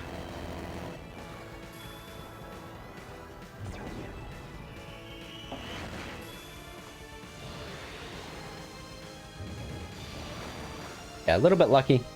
Could have used Upward Blast and killed somebody, so, you know, a little bit of fortune. Throw out more synergy, and we do kill it in this turn.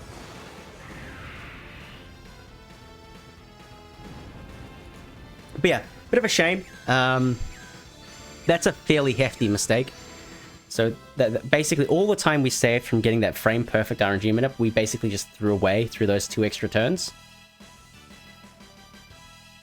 So I'll call that, you know, another 40 seconds or so of time loss. So, you know, we could be up to, say, I don't know,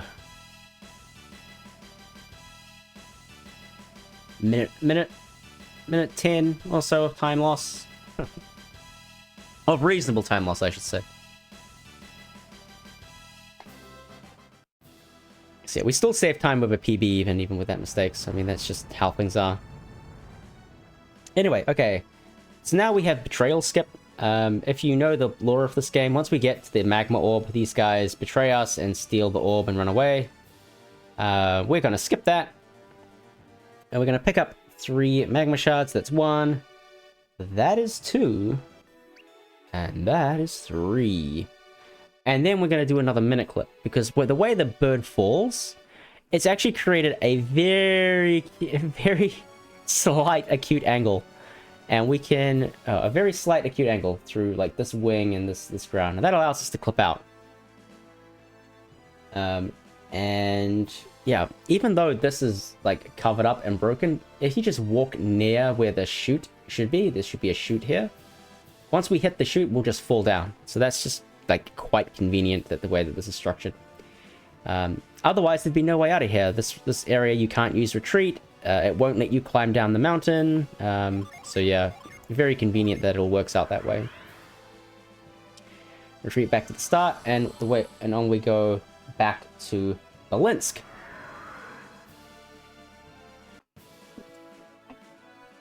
So on the way back to Balinsk, we want to use Sun Saga cancels to prevent encounters. This is roughly the halfway point. It is the objectively correct time to use a Sun Saga cancel.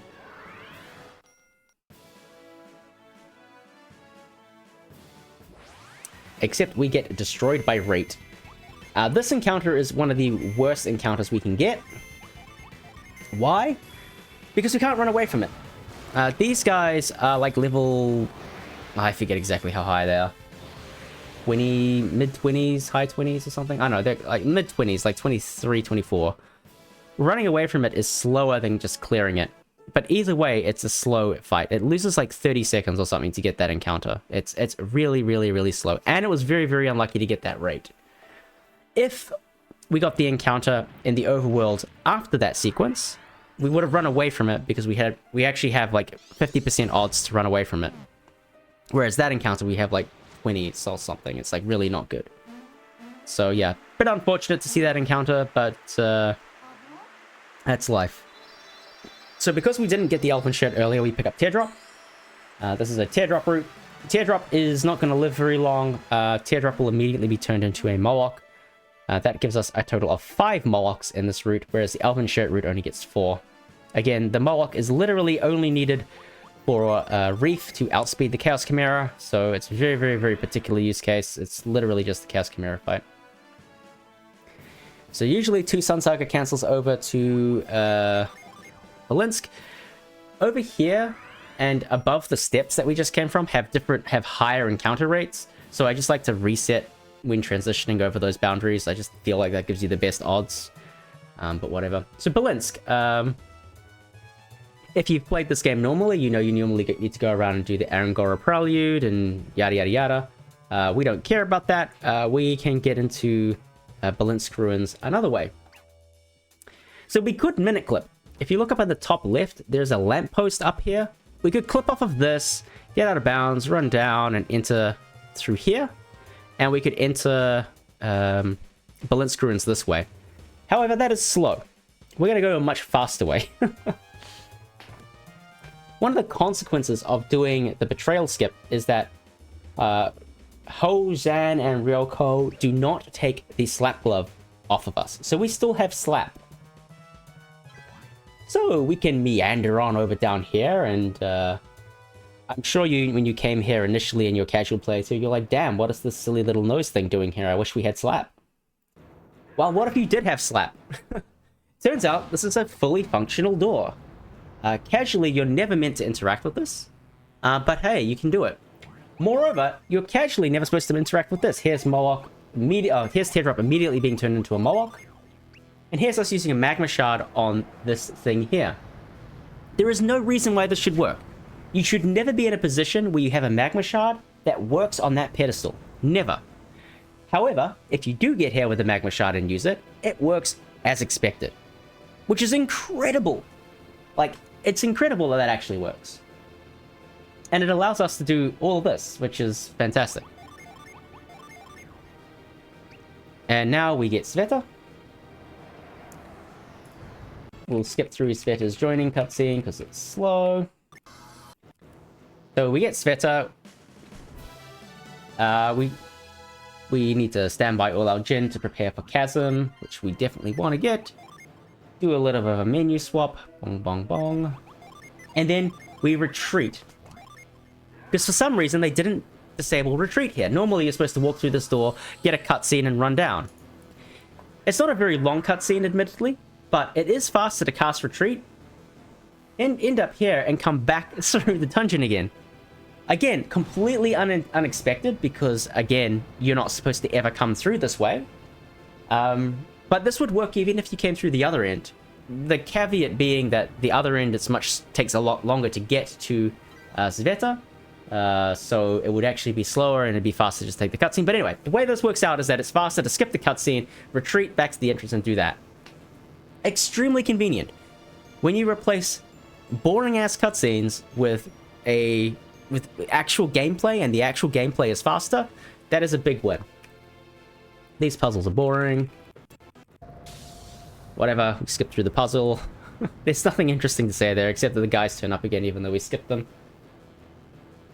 So next up is Chasm. Chasm is obviously a gen you want to collect. Cobalt is right. Cobalt is correct. You can get encounters at any place in Balinsk, but it's very unlikely to get an encounter. I'd say 80-85% of the time you're not getting an encounter in Balinsk, but it is possible to get an encounter. Chasm is this game's flash, obviously. Very important to get Chasm, otherwise you're, gonna be sad. You see here I'm getting some time loss. That time loss is from the encounter. So between the encounter, Mountain Rock, and some early game stuff, looking at around a minute 30, minute 40 of time loss by this point. Admittedly, we got perfect RNG on Sludge and like all that stuff. So I mean, it's not easy to get that time save because you need the RNG to also go well elsewhere when it went well already. But yeah, useful to keep in mind that, there is still time save to be had here.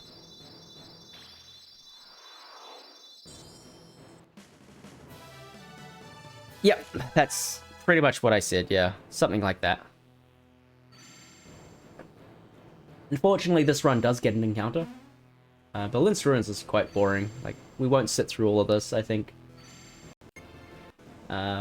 You're just going through this, solving puzzles optimally. This grip should be illegal. I'll just point out this grip because it's silly. Basically, as long as you run to this edge, like, a grip will work. Like, you're supposed to come here and use grip, but grip will work from over here. Like, that grip should be illegal, man. Anyway, there's nothing really interesting to say here. You solved the chess puzzle. La la la la la. And yeah, as I solved this... Wait, what?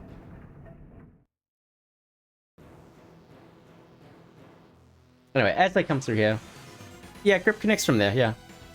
Pick up this extra Ghost Mage encounter. Very annoying. Nothing I can do about it. Just bad RNG. Nothing to do but complete from it. It only loses like 10-15 seconds or something. Because it was fairly nice to me, but still sucks to have time loss. Alright. Yada yada yada. There's some hotkey mistakes here as well. Who cares about it? Alright, I will go from about here. We'll talk about Blados Chalice now. Oh no, I won't. Maybe I will. I don't know. Blados Chalice. We'll talk about that fight. So the Blados Chalice fight is I'm gonna do the menu right here for it. Just swap some things around. I don't know why it takes so long here. I know these menus. The point here is that they have an ability called Shadow Shield. Shadow Shield reduces damage done by, what, 50%, I think? And this fight is entirely dependent on how many Shadow Shields get used. Obviously, you want 0. With 0, it's a 2-turn fight. With a Shadow Shield turn 1, it's a 3-turn fight. With Shadow Shield turn 2, it's a 4-turn fight. Shadow Shield turn 1 and 2, I think it's still a 4-turn fight. Could be wrong, but it's slow, basically. Might be 5 turns. Anyway, point being, you want to see 0. My PB had 2 Shadow Shields, so it lost a lot of time. The fight is routed around trying to get rid of Blados as fast as possible. Blados has an ability called Spark Shuriken, which is a high probability to stun somebody. Super frustrating ability to work around, so you want to get rid of him as soon as possible. He also has Punish, instant death chance, which is kind of dumb. So yeah, that's the Blados Chalice fight.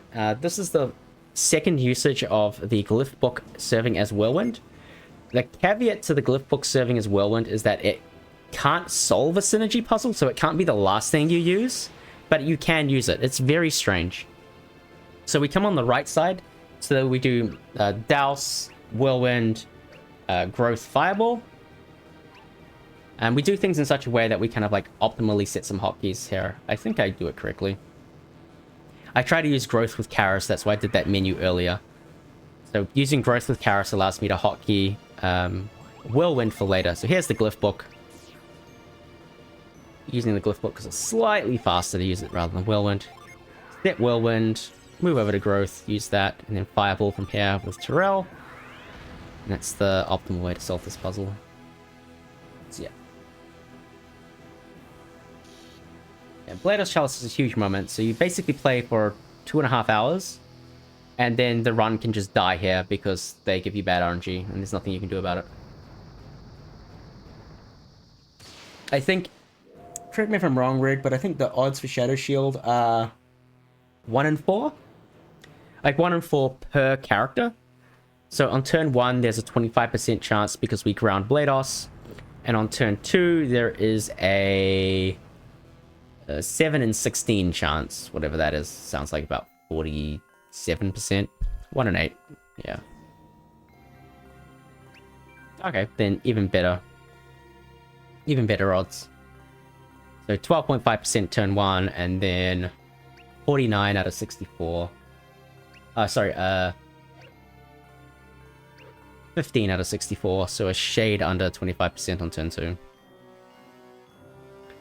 We'll skip through this. These cutscenes take forever. Alright, so getting into this fight. Again, every one of these fights is highly scripted because we have enough firepower to kind of control the fight up to enemy actions, at least. So we're going to see Judgment on Chalice, Spark, Thor on Blados, and Ground on Blados. Again, we're going to stop Blados from taking as many actions as possible. And we get Shadow Shield turn 1, which is honestly not the worst thing to see. Like, Shadow Shield turn 1 is way better than Shadow Shield turn 2, but it does put Shadow Shield turn 2 and turn 1 into play. So provided we don't see Shadow Shield on turn 2, it's not the end of the world.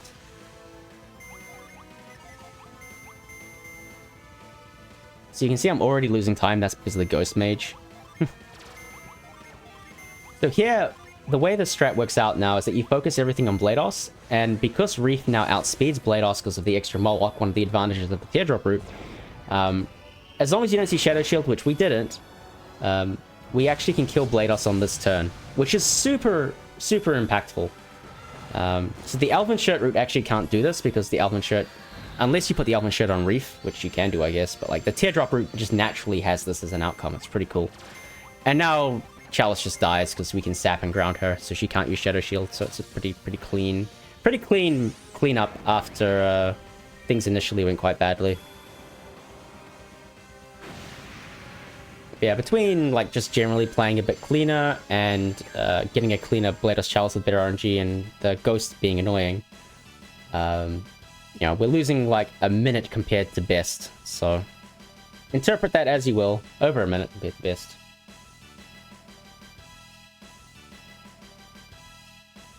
But that's just the way this category is, man. Like, the RNG importance for each fight increases the deeper you go into the run. So the next boss we face is the Chaos Hound. So again, that one's not that important. But then Chaos Chimera is like hugely impactful. Yeah, that too. Snap is much stronger than Flint. Alright, let's get through this. Alright, so if you have perfect movement here, you can get out without a warning sign. If you don't have perfect movement, then you can get a third Glyph Book usage. Not here, but on the next one. So getting onto this ladder is surprisingly difficult. Not this one, this next one. Matthew is off screen when he starts to move, and you need to like time it so you get on the ladder. I'm pretty bad at it, but I got it this run. If you don't get it, you can glyph book the one that I just whirlwinded up. You can glyph book that, and it saves like a fraction, because you're guaranteed to see the message. Because you have perfect movement, didn't see the message. Feels good, man. And we're out of there.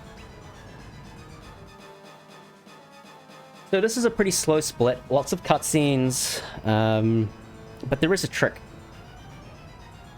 Balinsk Castle normally wants you to go through Hojo's room, the old princess cutscene, and then what's his face? Volchek comes and lets her out, and that's really slow. Kraden joins the party. It's not slow. No, it's pretty slow. Then you go to Eolio, then you get the Trigger the Eclipse, and everything kind of is bad. But what we can do is, you can see here on the map, we've got some interesting geometry up here, like these little triangles up here. So we can actually go to the top of Balinsk Castle and, well, clip off of it. And that allows us to skip the Hojo cutscenes and basically halve the amount of time it takes to get through the sequence, which is really, really good. And another thing, due to Rig, Rig found that you can actually do a full clip here as well. And that full clip allows us to trigger the next set of cutscenes without animations, which saves like 30 seconds or something, which is also pretty cool. Anyway, it works pretty much the same as the Ayuthay clip. So we're gonna get up to the top, as we would do, find top speed and clip out.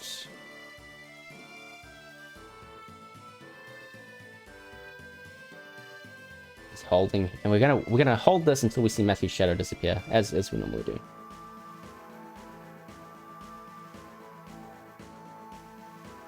Then once Matthew's shadow disappears, we're gonna pull Matthew back again until his shadow just appears. Again, we want to get that, you know, just on that boundary. So shadow is gone, pull him back inbounds a little bit. There we go, inbounds. Run left, run right here, clip out. That's the perfect position to allow a clip out off this little balcony thing here. So fall down, clip off here. Slap. You can slap when you fall down or slap out of bounds. I like to slap out of bounds because of habit. Fall down, trigger the cutscene while Eolio is still on the ground. The game hasn't had an opportunity to update his model or anything, and he stays on the ground. That's convenient because he's not playing any of his getting grumpy animations or anything like that. So we can get through this sequence pretty quickly. And then the eclipse is going to hit. Yay. So technically now that we did that sequence, the door over here is locked. So in theory, casually, we are soft locked. We cannot get back through this door. However, thanks to the miracle of this little piece of geometry existing down here, we can do another minute clip to get out.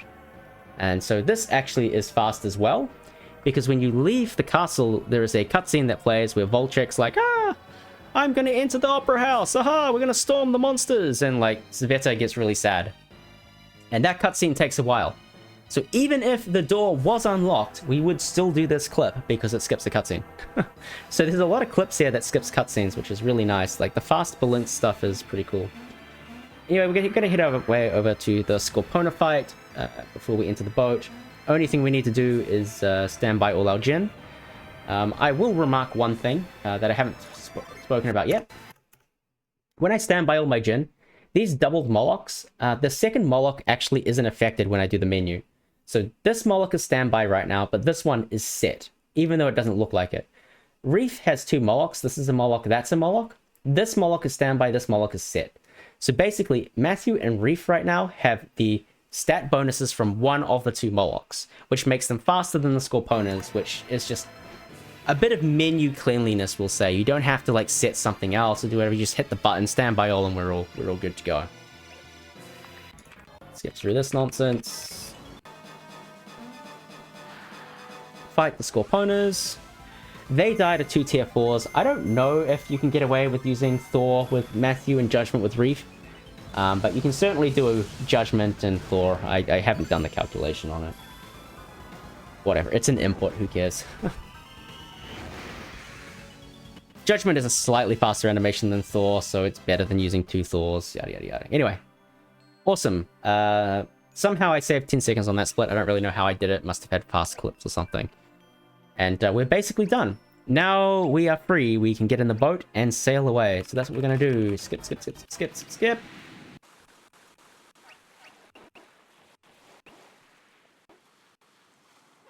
Yeah, Judge is faster than Thor. Judge is faster than Thor. Thor is slower. That's why I used Judgment a long time ago. Anyway, okay, we sailed to Heron Island. I should Sun Saga cancel, like, now, but I don't because I'm bad. And I pick up this encounter, and then I just kind of completely mess this up. Like, just really play this horribly. These swaps take forever. Just, like, I'm losing, like, 20 seconds here. Just from doing these dumbass swaps. This game, like, doing these inputs is surprisingly hard, okay? And then we still have to get away from this Kalamar, like, ocean encounters. Yeah, anyway. I'm always Sun Saga cancelling early from now on, like, super frustrating. Anyway, I'm parking my boat here for a reason. I like doing it here for a trick that's coming up. I think it just makes things a little bit easier. But we'll see that in the next split. Pass through Heron Island, and there is a choice to be made here. I'll just pause it quickly. You have a route choice here. You can go up to Warrior's Hill and do Warrior's Hill up to needing the key, and then come here and then come back. Or you can go here, go to Heron Channel, come back to the town to get the key, and then do Warrior's Hill all in one trip. The difference is basically this run right here. It's only like 5 to 10% to get an encounter going from here to here. So it's like 5 to 10% chance of an encounter for more optimal movement. I think most runners are choosing to do this now. So yeah, I decide to take the slightly riskier approach of potentially getting an encounter there. I've had it happen. Get that? I have got that encounter before, and it feels bad, but like it's whatever. If you don't like the risk, you can do Warrior's Hill first. It only is 5 seconds slower to do Warrior's Hill first. It really doesn't make too much difference. I'll probably do more runs of this Chronicle while I learn TLA. Like, just, you know, it's just nice to have the monkey off the back. Like, this run is not perfect. Like, there's plenty of opportunity for improvement. So, you know, there might be, you know, if I've got some spare time somewhere, I may pop out a run or two. Like, TLA will take a while to get back up to speed. Like, at least a couple weeks, I'd say. We have nothing really interesting to say about Heron Channel other than the fact that the seesaws are apparently horribly coded. I haven't personally got it to be terrible, but I've seen Reg do a bunch of nasty things with them. Like, they can yeet you all the way out of bounds and soft lock you and nasty things. So, like, yeah, pretty awful. More cutscenes, run back to Heron Island to get more cutscenes. And then we go to Warrior's Hill Clip, one of the most difficult tricks in the run. Everyone's got their own way of doing it, basically. The method that I'm using here is a method that gets me more consistent first clip, but it takes more setup and virtually guarantees I get an encounter, so I basically never get an encounter skip. It's difficult because you basically have to do 2 clips in one, and the second clip is highly volatile. So this is the first clip. Move the camera over, bring down, and then clip. It's very, very hard to see what's going on. You're trying to find the position where you start clipping out. Doing that camera manipulation means you don't have to move the stylus across. But it's really hard to find the fast line here. So I think I've got it now. So yeah, okay, now we're going to start clipping out of bounds. Then the next clip is just difficult because it's highly sensitive. You need to slowly, basically, right, the first part of the clip is clipping this way. Then the second part of the clip is swiveling down. And in either part, clipping out is hard because it can be done slowly. You have to make sure you get a fast line. Clipping down is hard because if you overshoot, you just clip back in. Yeah, camera minute for stylus.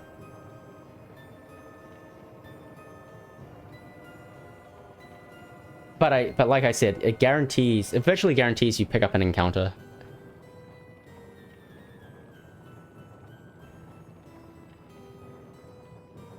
So yeah, and then the next thing, now I'm doing the second part of the trick. So now I'm clipping down this way by moving my stylus up in this direction. I want to get roughly on this dot here.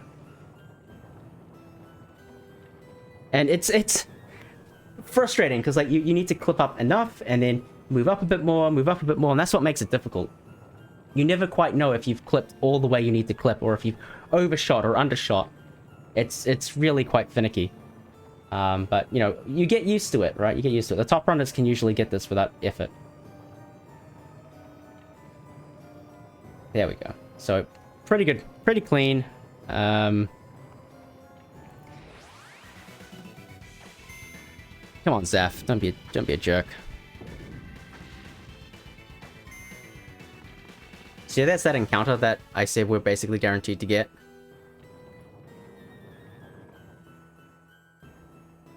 But yeah, otherwise that's Warrior's Hill clip. With my estimation, like these days, I feel like the hardest trick in the run is Orb Skip by far. It's not even close. I don't know what anybody else... I don't know how anyone else can think it's not the hardest trick in the run. I think the second hardest trick in the run now is Phantasmal Bog, just because it's hard to do it really fast. And I think Warrior's Hill is now a very, very, very close third.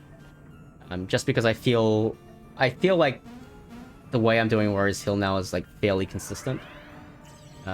I already was pretty happy with the old method. I just think it's fine. I just think this... I used to struggle getting the first part quickly, but I was really strong on the second half. With my new method, my first part is always good, and the second part I can get every time. So for me, it works better. I don't know if it works better for everybody else. It's up for them to figure out, but for me, it works better. Exactly, Rig. I don't mind getting an encounter if I take some damage, you know?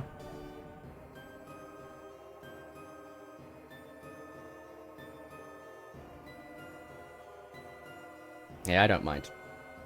But still, it's possible to get 2 encounters in Warrior's Hill, and that's a feels bad, but we got lucky. We only got 1. During that run up, that we did just prior to moving the pillar into place, like that run can get you encounters, so we're lucky to get 1 encounter and not 2. In any case, despite Warrior's Hill going really well, that Calamar encounter really hurt. Like, that was another 30 seconds of time lost right there. But my PB took 2 tries to get the clip to work, because I was pretty bad at I was still, still learning how to get that first part started in the previous run, in my PB. So, yeah. We still end up saving time on the split, or being very close to saving time, despite the fact that it wasn't a perfect split. Simply because the clip in PB wasn't great. You can see, like, there's like a minute to save here.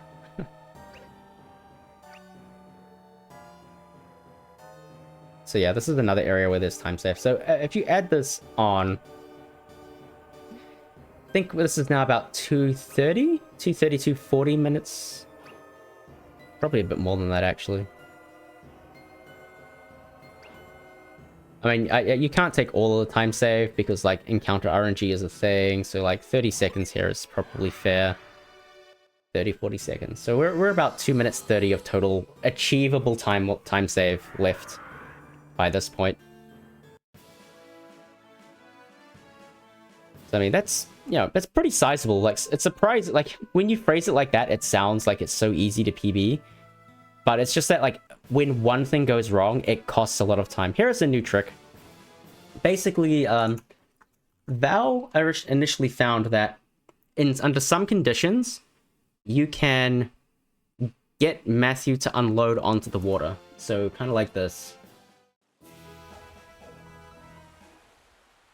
So Valissa found that this was possible, but she didn't know how it worked.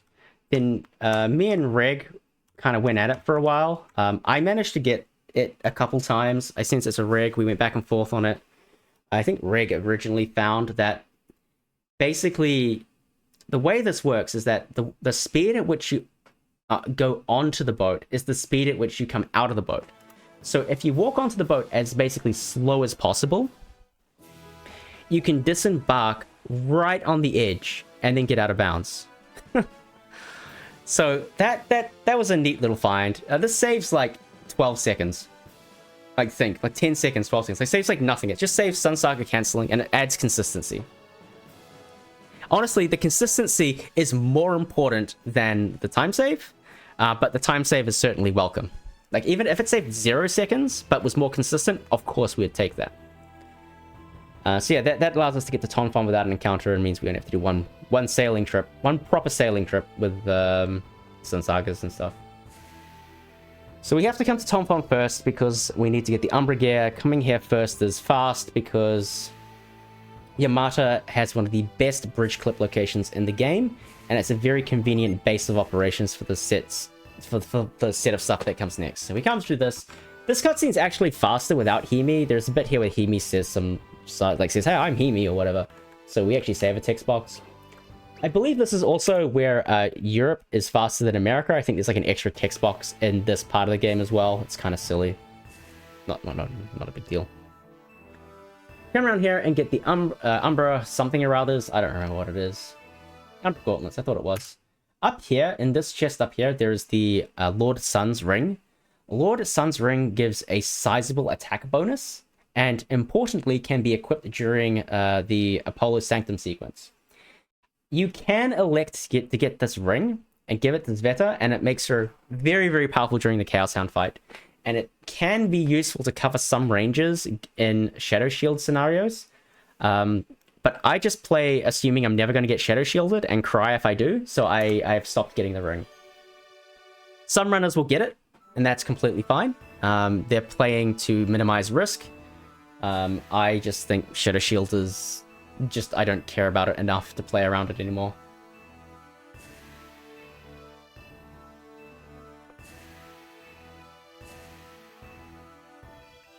And so now we need to sail over to Yamata. The unfortunate thing is we have to leave like this. There is no way for us to get out onto the water. As you would have noticed that we ran across the water. When you're running across the water, you don't generate any encounter steps. So if you can run across the water, that's great. If you can't, that's sad. So now we're in a sad scenario where we have to take the boat across the water. It means we will generate encounter steps, and we have to, Sun Saga at good times to kind of optimize optimize our movement versus an encounter step reset. So what I look for is there's this mountain, this Octa Isle here. When I get to Octa Isle, I usually do a reset. When I get to the beach, I usually do a reset. And then depending on my risk tolerance, halfway between the beach and Yamata, I'll do a reset. This run, I elect not to do that. But the Yamata Overworld area actually has quite a high encounter rate. So the odds of getting an encounter here are quite high. So it's not always a sensible risk. So normally I'd do like a Sun Saga reset like here. But it's okay. Like it's runner's choice, right? You're playing with fire. You don't exactly know what the RNG is going to say. You just have to make an informed guess about what it is. Alright, so here we go. Cutscenes, and then we pick up Himi. So Himi is one of the most important characters to beat the game. She has a lot of very powerful abilities. She comes with a lot of Jin. She is going to be like our main support player for the Chaos Hound fight, and one of our main DPS characters for Chaos Chimera. So she's very, very, very important. The thing that one of the great revelations I had when I was figuring out Dry Heist, which was like the route before this one. The reason why people didn't realize it sooner was that Boreas deals more damage than Meteor against Chaos Chimera for whatever reason. And that damage differential is actually relevant in securing a kill. But I found that there's an item in Yamata called the Spirit Armlet, which gives Himi plus 10 Venus power, I think it is. It's not much, but it's a little bit. And that plus 10 Venus power covers the damage differential required to kill the Chaos Chimera in 3 turns. At least with the initial version of how things worked out. I don't know what it looks like these days. So the Spirit Armlet ends up being a very, very, very important item to securing a 3-turn on the Chaos Chimera. It's a very, very, very nifty little discovery there. It's incredibly convenient that the Spirit Armlet is just sitting here in the artifact section of Yamata, of all places. Which is a very small town, very quick to access, and like, you know, when we initially figured out Dry Heist, it was like, if we are trading Eclipse for Spirit Armlet or whatever it was, so it was like much, much faster just to pick up the Spirit Armlet. And then we're going to head on our way to Burning Isle. Oh yeah, notice how our money is 9,592, and the Spirit Armlet, it costs 9,000. The last remnants of Asura's armor gets us across the line to be able to afford this without having to sell anything. Super convenient. Asura's armor is like the best bank you could hope for. But what a cool little thing.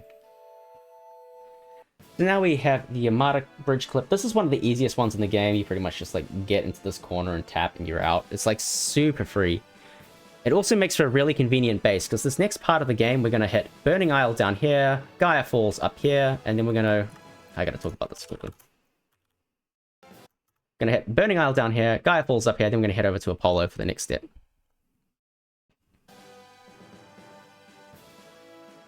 Yeah, I've already accounted for that encounter. So now we're going to do a bunch of 4 clips on the Overworld, and this is a combination of Reagan and myself figuring some shit out here. I forget who figured out the first set of 4 clips. It might have been Val. Oh no, I think it was you, Reg. You found out the original stuff. But anyway, this is like the most modern interpretation of the 4 clips. So you hold down right here, and this... We used to hold down after... on like one of the edges of this island. Holding down left, it's like a little bit more... It minimizes the amount of travel time possible there. So it's just slightly more efficient. So hold down left off that island, clip off of this one by holding up left, and you're out of bounds. It's very easy. That one's virtually guaranteed. This next one isn't guaranteed, but this is where I come in. I was the first person to start clipping off of this rock. What I found is that if you take a brief pause, which I just did, if we watch that again, if you don't take a brief pause here, sometimes you'll get X drift. So basically Matthew will slowly drift in the X direction for whatever reason. But taking a pause stops that drift from happening. And by running off the edge of the island in such a way, taking that pause immediately after getting past the island, it sets your subpixels broadly in the right location to get this skip consistently. So there's a lot of technical work there to make that stuff possible. For a long time, we were double saving to get through this part of the game because it was so inconsistent. These days, we have... we've got all this technology to do it. Anyway... Now we can walk through this little gap in the waterfall. Like, there's a seam, like, here-ish. This seam running down right here. And we can get behind, walk through the seam and get under Burning Isle. Get all the way under Burning Isle, right next to the island. Use the Sunsaga Cancel to reload our position, which loads us back on the top part of the map. And as we scroll up to the world map, we can use Search. If we're actually on top of this, we can't use Search for whatever reason. But if you're next to it or around it, you can use Search. And then you can get into Burning Isle pretty quickly. Woo! Now we go through Burning Isle, and there's nothing really interesting in Burning Isle at all. There's one interesting grip, but like the point here is now we need to die quickly. Dying quickly here is a little bit controversial. I am of the school of thought that just running away from things is fastest. I mathed it, and like most times running away from everything with some intelligent defense here and there typically ended up the fastest way to die, which is a little bit strange, but you know, the numbers didn't lie. The other way to die here is to fake summon. So you get an encounter and then fake summon, which basically means you deal no damage, you're not defending, and you just take full damage from everybody and just hope that they use good actions. The third way to die is to command swap. Unfortunately, you don't have a good candidate to use command swaps, but you do have... Teamy comes with a Weasel Claw and a Crystal Powder. You could give that to Reef and Terrell, or you could give Hemi the Ice Queen or something, and you could, in theory, command swap AoE nuke the team. It's possible to do that as well. it's up to the runner to figure out which of those 3 methods they want to use to die. Again, I'm of the fleeing is faster camp. It kind of betrays me here because I get really bad RNG because I get single troll into single pyrohydra. Typically, you want to see like double troll or like double, triple pyrohydra to kind of die quickly, whereas 2 singles is kind of bad. But oh well, that's the roll of the dice. There's a little bit of time save here, but I'm not counting it as like real time save simply because it's very, very hard to get consistently fast deaths at Burning Isle.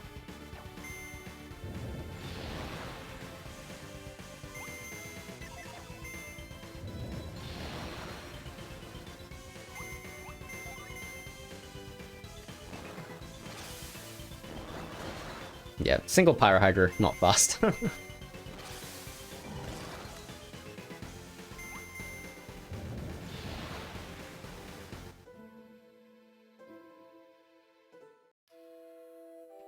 Not really happy. The problem is,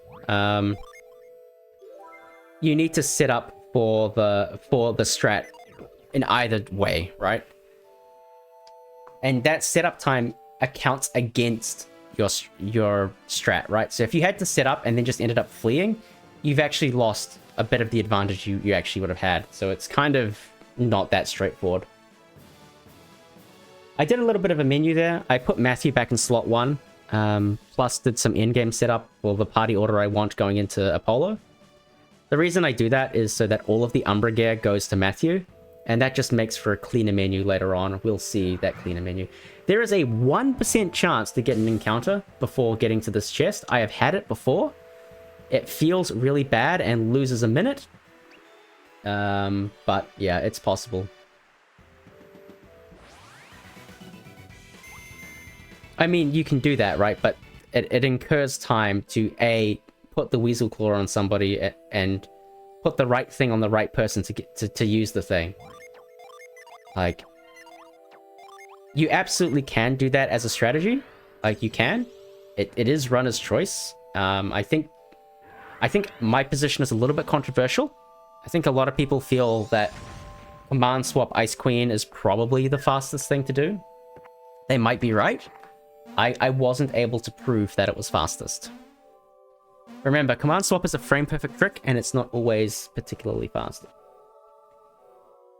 So after all that, we've got our 2 pieces of Umbra gear. We're ready for Apollo. Pick up Kite. Kite's really important. Yeah, it's runner's choice. You pick up Kite. Kite's a pretty important Djinn because it allows... The Kite is an overvalued Djinn in the community because its power seems really good. But what it does is basically saying, my character's turn is not valuable, but this other character's turn is more valuable. And so you basically give up a turn for a better character to have 2 turns. And that's relevant in exactly one place, Chaos Hound. Used to be used on Chaos Chimera, but like, it's a very niche Djinn. It's definitely not as powerful as people make it out to be.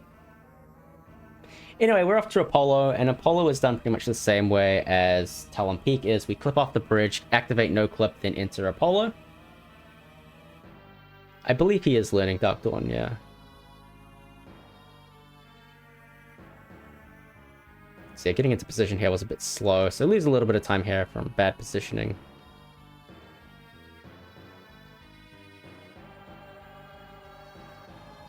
I mean, watching this back, like, there's so many mistakes and bits of time lost. I know how hard it is to get a good run in this, but like, it's not a perfect run by any stretch of imagination. It's not a category killer.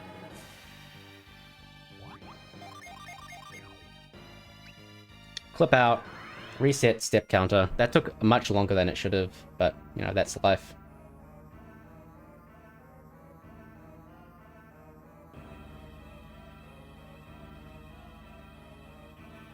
And then on the way to Apollo. So this is another place where RNG minute is starting to become a thing.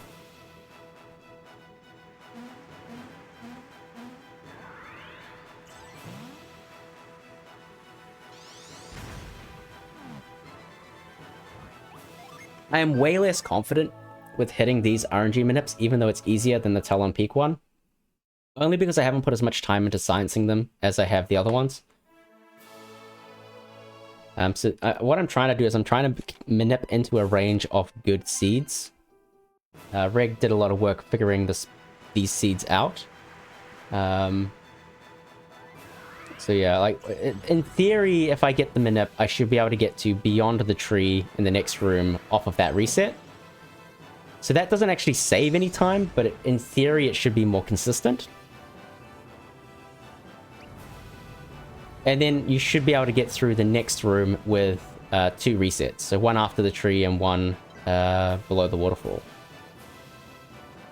Basically, we still have 1 HP as Matthew. That's going to be really important for later. So it's really, really important we don't get any encounters. So it's really convenient that saving and quitting resets our step counter. So it allows us to get through the area without taking an encounter. We cannot beat an encounter. We are literally 1 HP. There is nothing we can do. Unless we get attacks first, which you never want to count on. So it's just something that we have to be very mindful of as we do this. So we save, reset, and try and manip into a good range again. Here's where my lack of confidence comes in. Like, I don't actually know I don't know the precise ranges I should be aiming for in terms of where Matthew should be on the map. And so unfortunately I pick up an encounter here, and it's a bit of a slow one because you have to do that crush again, and crush is not fast. See, I was aiming for like halfway between the jump and the vines. Maybe I greeded a little bit too much. I don't know. I have, if I am going to improve this time, I need to look at like the exact ranges of things that come out of this and whether or not that's a sensible risk to be taking. But yeah, that's a bit of a feels bad. That loses what, about 20 seconds, 23 seconds because of the crush. So yeah, this is right where I got the encounter before, and I was like just steps away from where I wanted to take the save before. That's a bit of a shame. But yeah, okay, in the next room, there is a trick that Rig found that allows us to skip a big part of the puzzle. Basically, you press off in the corner of the screen, and it allows, like, Matthew to jump over an edge. Very cool trick. It's furiously inconsistent. But it's very quick to retry. So typically it takes you like 3 tries before you get it. It's possible to get it first try. It's possible to take forever to get. But you basically get into position and just like give it a whirl. And we got lucky. We got our first try. So that is not free at all. It looks way easier than it is. Yeah, getting that is just really frustrating.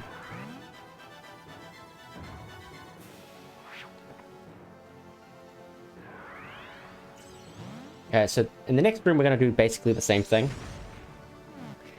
The difference here is, in theory, I should make a safety save somewhere around here, but instead I'm going to get to the hand and make a safety save.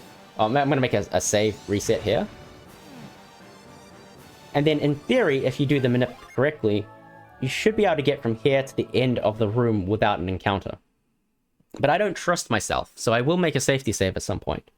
But again, this is where like the manips kind of come in. It's really, really, really tricky to actually find ways to apply them and ways to use them. But, you know, the uses are basically Talon, Apollo, and Apollo. Well, Apollo Ascent and Apollo Sanctum, I should be a little bit more precise. This is Foot Clip. Saves like 3 seconds. The reason Foot Clip saves time is because you don't have to reset again. Like, you could just crush this and run around, but you do incur an extra save and quit.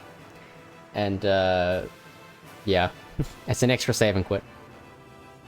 So you can just do a minute clip off of the foot, get out of bounds and climb up, and you save a little bit of time, add a little bit of consistency. Feels good.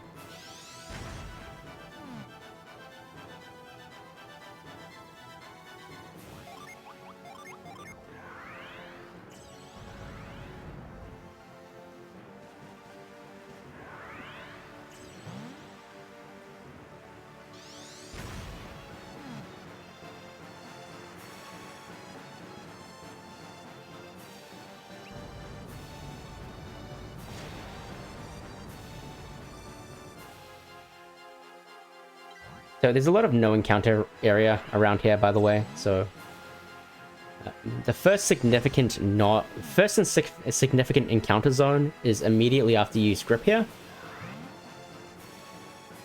And so I make a safety save here, just because if you had to go back to that save, remember that was like right before the hand, like, oof. It feels bad.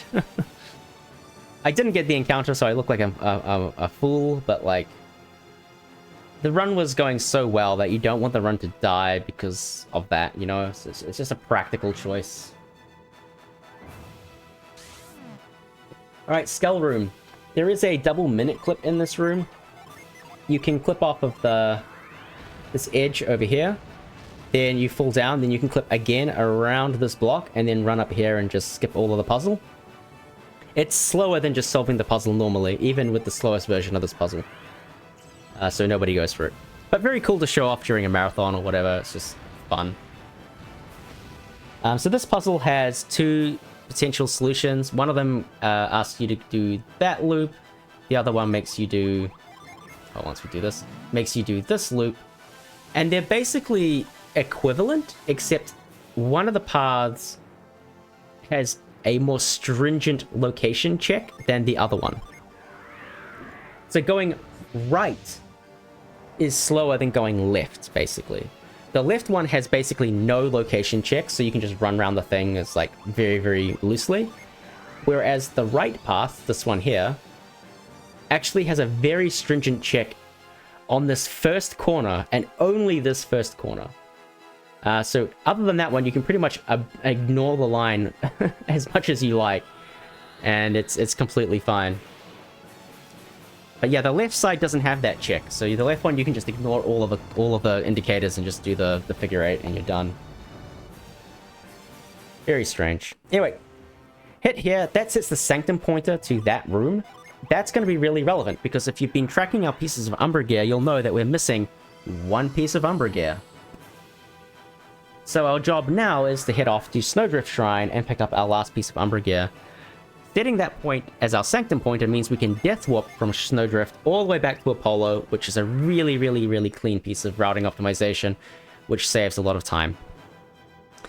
So the Dad Heist route does not need to collect Fever at this point. So the Dry Heist route at this point would jump off of this mountain and come down here and get Fever, and then continue on. But because we picked up that extra gin out of the heisting sequence, we actually don't need to do that. And so we save 40 seconds compared to the old route, which is nice. Hit that little geometric place there, and that enables a no-clip state, so we can no-clip around here, get onto this ledge, run down, and that's fine. Then we can enable another no-clip state by going roughly here, hit this peak. Running straight up from this peak enables another no-clip. You can see Matthew has no shadow. He's kind of hovering. And then we're going to walk all the way over the water. I like to call this the skywalk. I think it's one of the coolest tricks in the run. Like, visually, it's very cool. But it's all based on that no-clip framework. That the game is put us in a no-clip state, so we can just kind of abuse that. As soon as this beach disappears, we hold up left. And we're on our way. Because we've basically generated no encounter steps, there's no chance that we get an encounter coming into this cave, which is really nice. But there is a non-zero, like a 20% chance, I'd say, of getting an encounter before leaving this screen. So if we enter-exit this area, we reset our step counter and virtually guarantee we don't get any encounters. So entering, exiting that cave takes 5 seconds. A save costs 6 seconds. My logic being, if you're going to save for consistency in Snowdrift, you might as well hit the basement for a reset. It's 1 second faster and virtually as safe. You're not losing any real safety. Maybe you go from 100% to 99%, but like it's a 1%. If you get 1%, then life sucks. Very reasonable risk to take, I think. So that's Snowdrift. Very, very easy dungeon. We pick up the piece of Umbra gear, then we need to die. So there's no encounters in this room, so you have to get back outside to generate an encounter. So you can either retreat or you can take this out. I timed it. Taking this out is faster for whatever reason. No one counters where we are either, so we gotta fall down. Falling down is still faster, so you can get an encounter here and die, or you can talk to this chest, which is a mimic, conveniently, and die to the mimic, and you have very good odds to die to this mimic. On average, dying to the mimic is faster than just walking around for an encounter, so we do that. But runner's choice, you can go for an encounter. They have better actions, generally speaking. Yeah, and now we have to go through this sequence. Honestly, this sequence isn't that interesting. It's basically just movement and synergy optimization. We can talk through it, but it's kind of boring, so we'll skip through it, I think.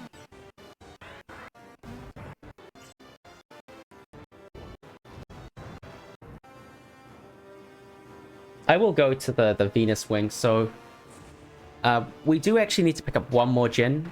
The way the strat works out is that we need to get exactly 8 Mars gen for 2 meteors. Currently we have 7 Mars gen, and it turns out the fastest Mars gen to collect is Aurora.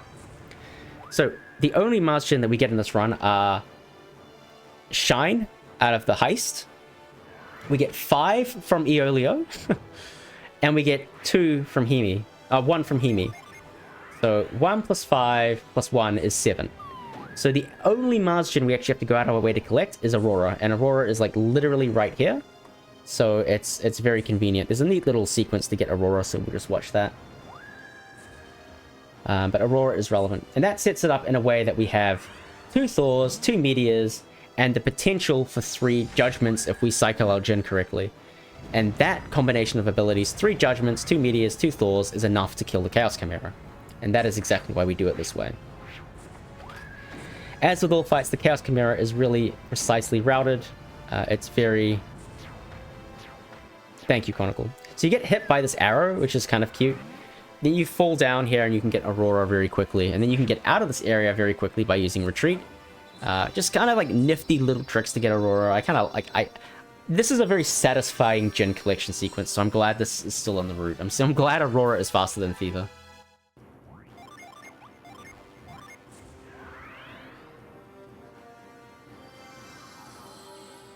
Alright.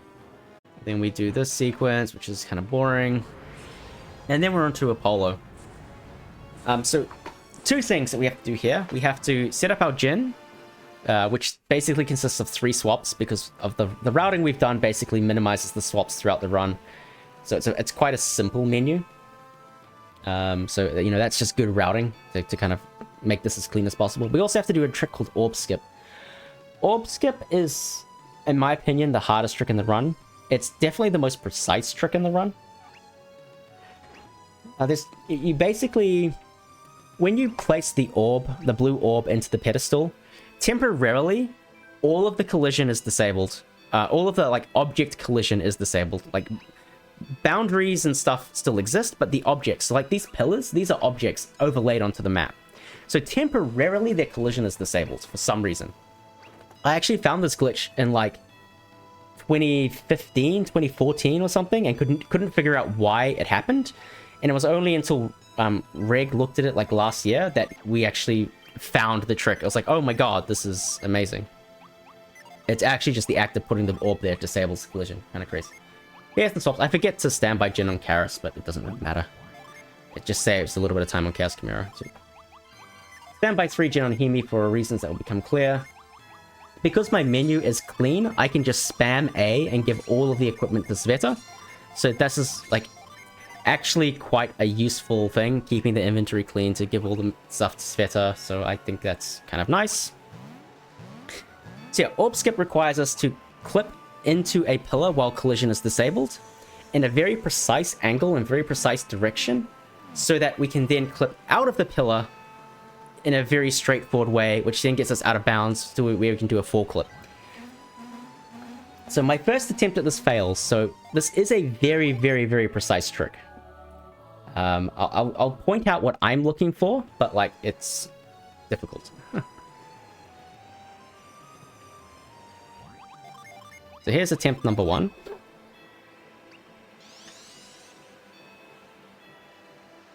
And I clipped 1 pixel too far to the right. And that can happen. I actually knew that was going to fail, but I don't know why I went for it. Like, I don't know. Sometimes you see a disaster happening and it works. Anyway, let's talk about what I'm doing. So holding up left here. First step is getting consistent positioning. So I found that if I hold up left until I hit this wall and then stop momentarily, then hold left into the pillar, that gets me consistent camera position coming into this location. The reason why I pause is that if you don't pause, you can get camera drift. So similar to how I had X drift before, like before when I was doing the full clips, I can get camera drift if I don't make that pause. So to stopping momentarily, then moving again, keeps the camera consistent.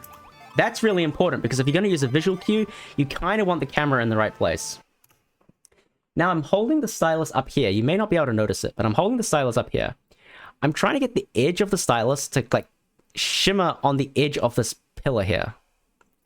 So finding the angle, I've got the angle now. Let go, tap, and then hold it. And now I'm in exactly the right position. Sveta is like partially cut off, like her ear is visible, but like more than half of her head is covered by the pillar. That typically means I've got it. Hold up, and that allows me to immediately clip out. So like that is very precise. The way Raffi does this, which is probably more practical, is he'll hold on the pole, clip Sveta into the pole. So far more right, so more of Sveta will be clipped into the pole than currently.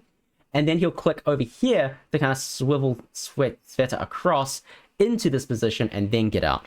So he adds an extra motion to the movement, but adds a lot of consistency in doing so. I don't like the method. I'm really bad at it, so I prefer this. But like, you know, I have a higher degree of risk when I do this. So, you know, runner's choice. Do whatever you like. Raffi's is definitely more consistent. I'll give him that. But I like this because it's faster. Anyway, clip out. Now we're out of bounds. We have to do a 4 clip. So if you recall from Ayuthay, 4 clips are really precise. They're subpixel dependent. Fortunately, right now, I actually have control of my horizontal subpixel. I also have control of my vertical subpixel, but I don't know how that works. I use the horizontal pixel for this. As with Ayuthay, one pause horizontally will get my subpixel location in the exact right range for me to do a 4 clip. So pause, move again, down, and then clip out. Easy. Let's watch the whole sequence. This is a very, very technical thing that you have to do 3 hours, 30 minutes into the run, and you can like lose like a lot of time. My PB lost 1 minute, 30 seconds to this. So let's watch the whole sequence. Camera minute, place the orb, get the stylus in the right location, clip into the pole, hold up, do the pause, and then out we go.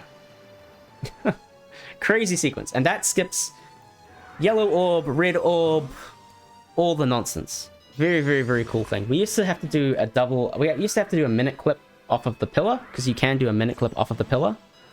But that's much slower. You have to do a bunch of saves and resets. Like, orb skip, that method of orb skip, I think, saves 40 seconds, I think. Might be a minute. I don't know. It's a lot.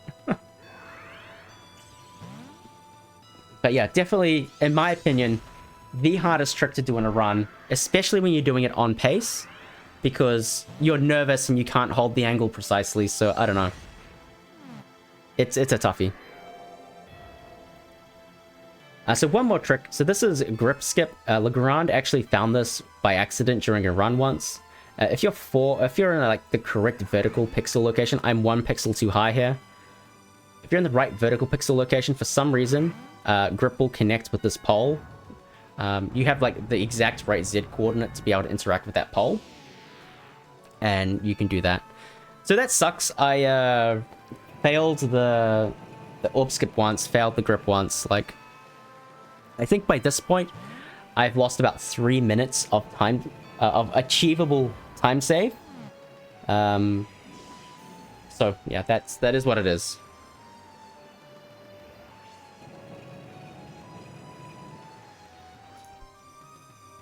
Alright, so now this is still cutscenes. Use grip. So this is a like 90-second no input cutscene, so it's like your last opportunity for a bathroom break. Kind of nice. Let's get through all of this. So the 2 upper rung strike here, like the only thing you have to be worried about now is encounters. We don't want to get any encounters. They're really, really, really, really slow. Killing them is slow. Running away from them is slow. You just want to save and quit all the way through it. I run to about the 95% line. So 95% chance I don't see an encounter getting to this location. Save, reset, do a manip. The manip should put me in a range where I can definitely get to the soul blade pedestal, and with with lucky subpixel, get all the way to Chaos Hound. So save near the pedestal, just in case I get bad seed. And then, actually, through very good RNG, make it all the way to Chaos Hound off 1 reset. So that's huge. That saves like 20 seconds. That's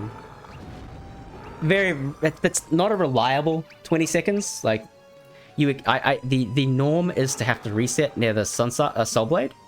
So of the 3 minutes of time save in this run, I'm going to credit myself 20 seconds back because that is not reliable at all. So that's 2 minutes 40 seconds, I think, of savable time in this run. Everything else from here on out is basically as good as you can expect. Yes, it could be faster, whatever, but like in terms of achievable time save, there's basically none. So I think, 2 minutes 40, minus whatever the final time is, that is roughly what I think a humanly achievable best time is, without getting exceptionally lucky across the board. So the Chaos Hound fight is relatively straightforward.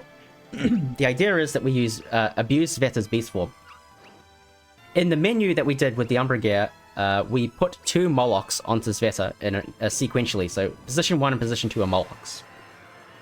When you have 2 molochs and only Jupiter Djinn on Sveta, beast form basically doesn't consume Djinn. Like, effectively, it doesn't consume Djinn, which is really good because it allows us to stay in beast form for a very long time and then go into the Chaos Chimera fight with all of our Djinn prepped for the fight. So, based Moloch allowing us to do this fight really with beast form, so that's very, very, very convenient. The strat here is basically buff Sveta up and then have her wreak havoc. So turn 1, she's going to use Judgment to buff her Venus power. Turn 2, we're going to give her, she's going to go into beast form. Turns 3 and 4, she's going to use Synergy Slam to kill the Chaos Hound. You only have to kill the Chaos Hound to end the fight. You could kill Blados and Chalice as alternatively, but like that's slower than killing the Hound. So we kill the Hound in basically 3 hits because she's so strong. So Blados again is the problem.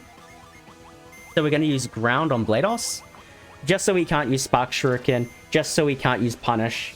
I have seen people get punished by Blados, like he is a pain in the ass, so we try and minimize his actions wherever possible. Synergy Slam is a Venus-aligned ability, so raising Sveta's Venus power allows her to deal more damage with Synergy Slam. Weapons Grace, which is the ability that Hemi is using, is basically maxes out Sveta's attack. It's like 2 impacts. It's an incredibly powerful ability.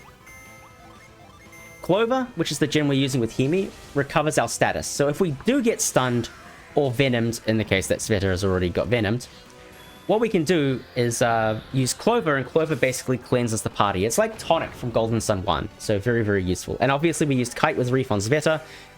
Now that she's in beast form with maxed out Venus power and maxed out attack, she just hits like an absolute truck. Move Hemi to the backline. Moving Terrell in is just an optimization for menuing. It's going to make the upcoming menu on Chaos Chimera slightly better. It avoids having to dive into the status screen.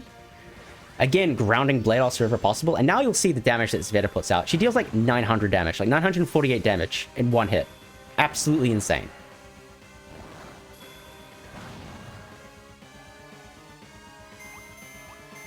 And then 1 more hit from Sveta ends the fight. That's that. So very, very, very clear demonstration of the strength of Sveta there. Very, very cool strategy. And again, because we have double Moloch, Sveta's Djinn are not consumed, so we haven't actually lost anything going into Chaos Chimera. So if I had actually standbyed Karis, I would heal immediately, but I have to dive into the Djinn and heal, and set her Djinn to heal, which is annoying, but it's whatever. So you can see there, just quickly, you can see here that only this first Moloch ever was consumed, even though probably up to like the first 2 or 3 Jinn should have been consumed. So it's the second Moloch, just the game doesn't know how to treat the duplicate Jinn, basically, so it gets a little bit confused. And then when we set standby, this Moloch gets set standby, which recovers everything. And so, yeah. Very helpful. So we now got all our Jinn available. So this menu is a little bit precise. You want to make sure that the right Jinn go to the right places. The Jinn are configured in such a way that we're as resistant to Jinn Blast and as resistant to Retribution as possible. With that said, things are no means free. So we have Reef set up. Well, once we've got this a little bit set up, I'll talk about it. Okay.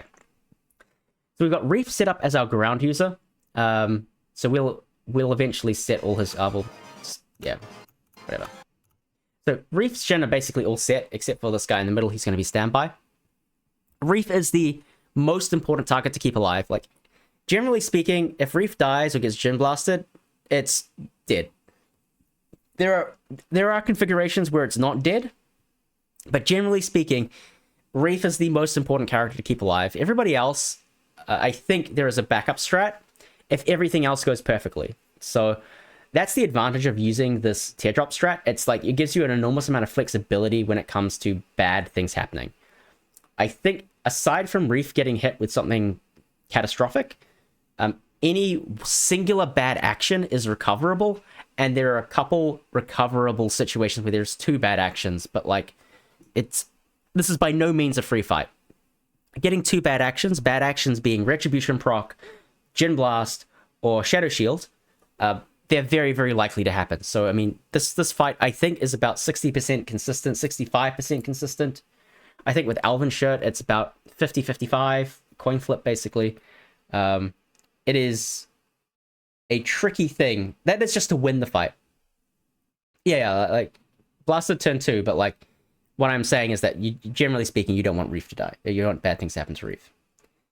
The point here is that this is by no means a consistent fight. Getting perfect RNG is very unlikely. I'm not going to say very unlikely. It happens about 40% of the time, 40% of the time, and then the other times, there's a backup strat that you can save the fight with. So just setting things up, have to set this Moloch, otherwise things don't work properly. The backline is basically just summon fodder, except for Hemi. Hemi, importantly, has Fleet as a Jupiter Jinn. In a number of backup scenarios, we can use Fleet to guarantee an outspeed on an eventual turn 5 of the fight. Spoiler, the Chaos Chimera goes down in 3 turns optimally and 5 turns in a backup strat. That Fleet usage can basically... is a safety strat, basically. It allows us to get out of a number of bad situations. So very important that Fleet's there. Everybody out, like Eolio, Karis, and Terrell are basically... oh, and Matthew, they're all summon food. They're just providing Jinn for summons. That's basically it.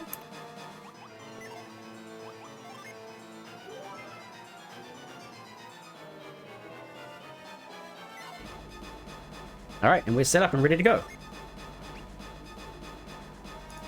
So, again, the strat to kill optimally is 3 Judgments, 2 Thors, 2 Meteors. So to open, Ground, Bark, Thor, Judgment. If Chaos Chimera decides to use Shadow Shield, because...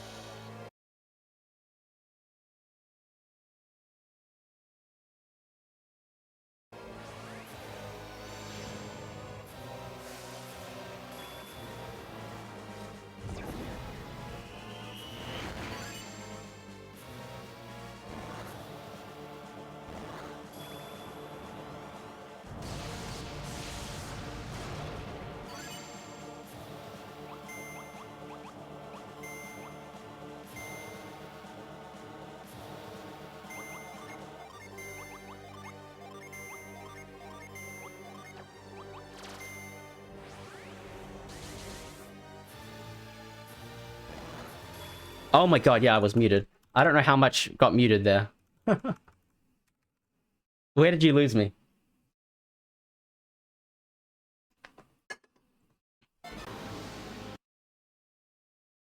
Somebody tell me where we got lost. Start of the fight, alright. Alright, so... Turn 1. Ground, Bark, Thor, Judgment. The whole reason we do the teardrop route is to get 2 molochs onto Reef, because it's the only way Reef outspeeds the Chaos Chimera. That is important, because then if Chaos Chimera decides to use Shadow Shield, then ground removes the Shadow Shield. If Reef undersped, then Shadow Shield would come through first, then ground. So very, very, very, very important to have that outspeed. If you didn't get the double molochs, then you'd get Elven Shirt and somebody else, because we know Reef and Elven Shirt is not enough to outspeed Chaos Chimera. Getting the Judgment and the Thor through as expected, nothing else. We're going to swap Matthew out, bring Aeolio in on the next turn. And then we're going to use Chasm, Meteor, Thor, and Judgment. The party is configured in such a way, these middle 2 positions will be continually swapping out. These 2 end positions are the positions that are least likely to receive damage in the fight, and will also be in the fight the longest. So that's why they're positioned at 1 and 4. So swap Matthew out for Aeolio, bring in a turn of summons. This is the only turn in an optimal fight where you can see Shadow Shield. There is a chance for it, but it's not guaranteed. Chasm, no Shadow Shield, perfect. So Chaos Chimera continues to pick good actions. The Judgment, Meteor, and Thor off. And Shadow Clash, perfect. Okay. So now we're at a very interesting point of the fight. Alright, Meteor's gonna come through, whatever. So the first 2 phases of this fight, first 2 turns of this fight, Chaos Chimera was pulling from 3 different like action sets. There's the Claw action set, the Sword action set, and the Chaos action set. The Sword action set is the one that has Retribution. It works on a pattern. And it's basically like attack Retribution, attack something like Firecracker, attack Retribution, or something like that. So dodging Retribution already is great. It's a pattern-based thing, so you're pretty likely to see a Retribution, so that's whatever.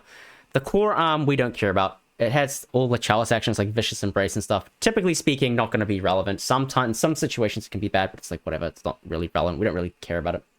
The Chaos set has Gin Blast, and the Gin Blast set is also pattern-based, and you have basically a 25% chance to see a Gin Blast in the first 2 turns as a result. We dodged all of that. That's great.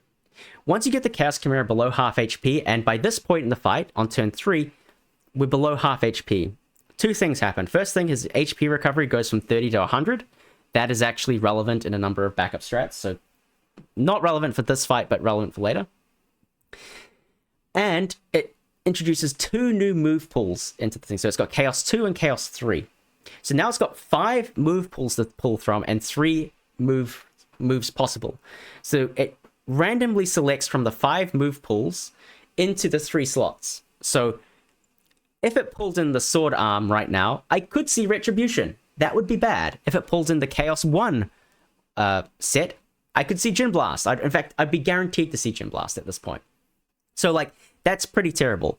Some of the other action sets, though, also have terrible things. It introduces Wicked Howl, which removes a turn from somebody, and I've seen runs die to Wicked Howl on Hemi at an inconvenient time, and it's just kind of awful. In this case, Wicked Howl onto Aeolio causes some degree of concern, we'll say that. So that's how the Chaos Chimera fight works. At this point, it's a literal dice roll as to what the Chaos Chimera is going to do. But fortunately, we get lucky, and it picks good actions. So we swap Sveta out here, put Karis in. We do ground again, so that removes any possibility of Shadow Shield, which is nice. Meteor, defensive Gin and Bark, or Granite, and then Judgment again. So Shadow Shield is not going to be a problem. It didn't go for Shadow Shield, which is really good. So that means we've blocked whatever the first action is going to be, which is, like, unbelievably helpful. And it's just an attack. Shadow Clash again. Absolutely perfect. Perfect RNG. Despite all the chaos that can happen, we got a very, very nice set. And that's, you know, basically a perfect Chaos Chimera. I mean, the menuing is a bit slow, but, like, whatever. Like, you take that any day of the week. Very, very complicated fight. Very, very well-routed fight. Very, very, very, yeah. Chaos Chimera is not easy. And that's basically the game. There's a bit of epilogue. But yeah, that's the Dark Dawn speedrun in a nutshell. We can skip through a bit of this, I think.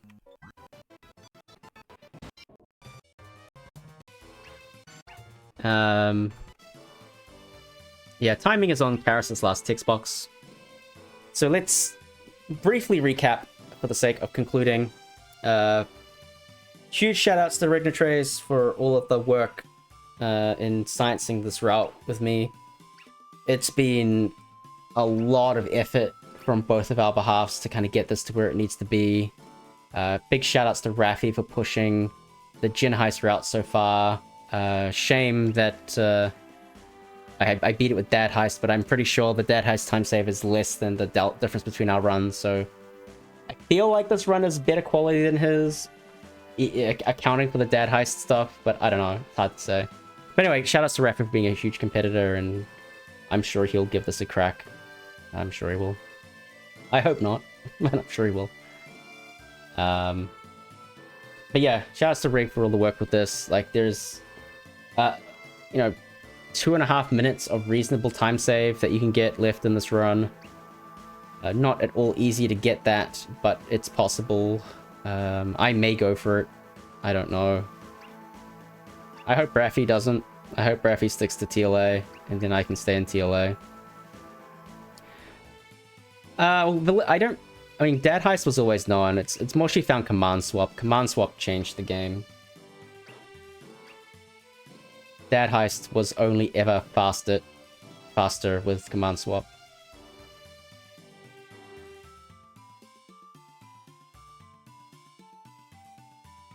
Save what for you eventually?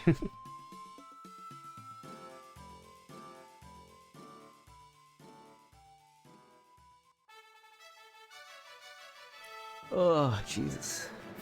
Oh, look. Speaking. Alright, cool.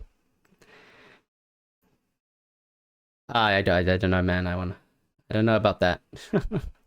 Let's see the final save time, because that's always fun.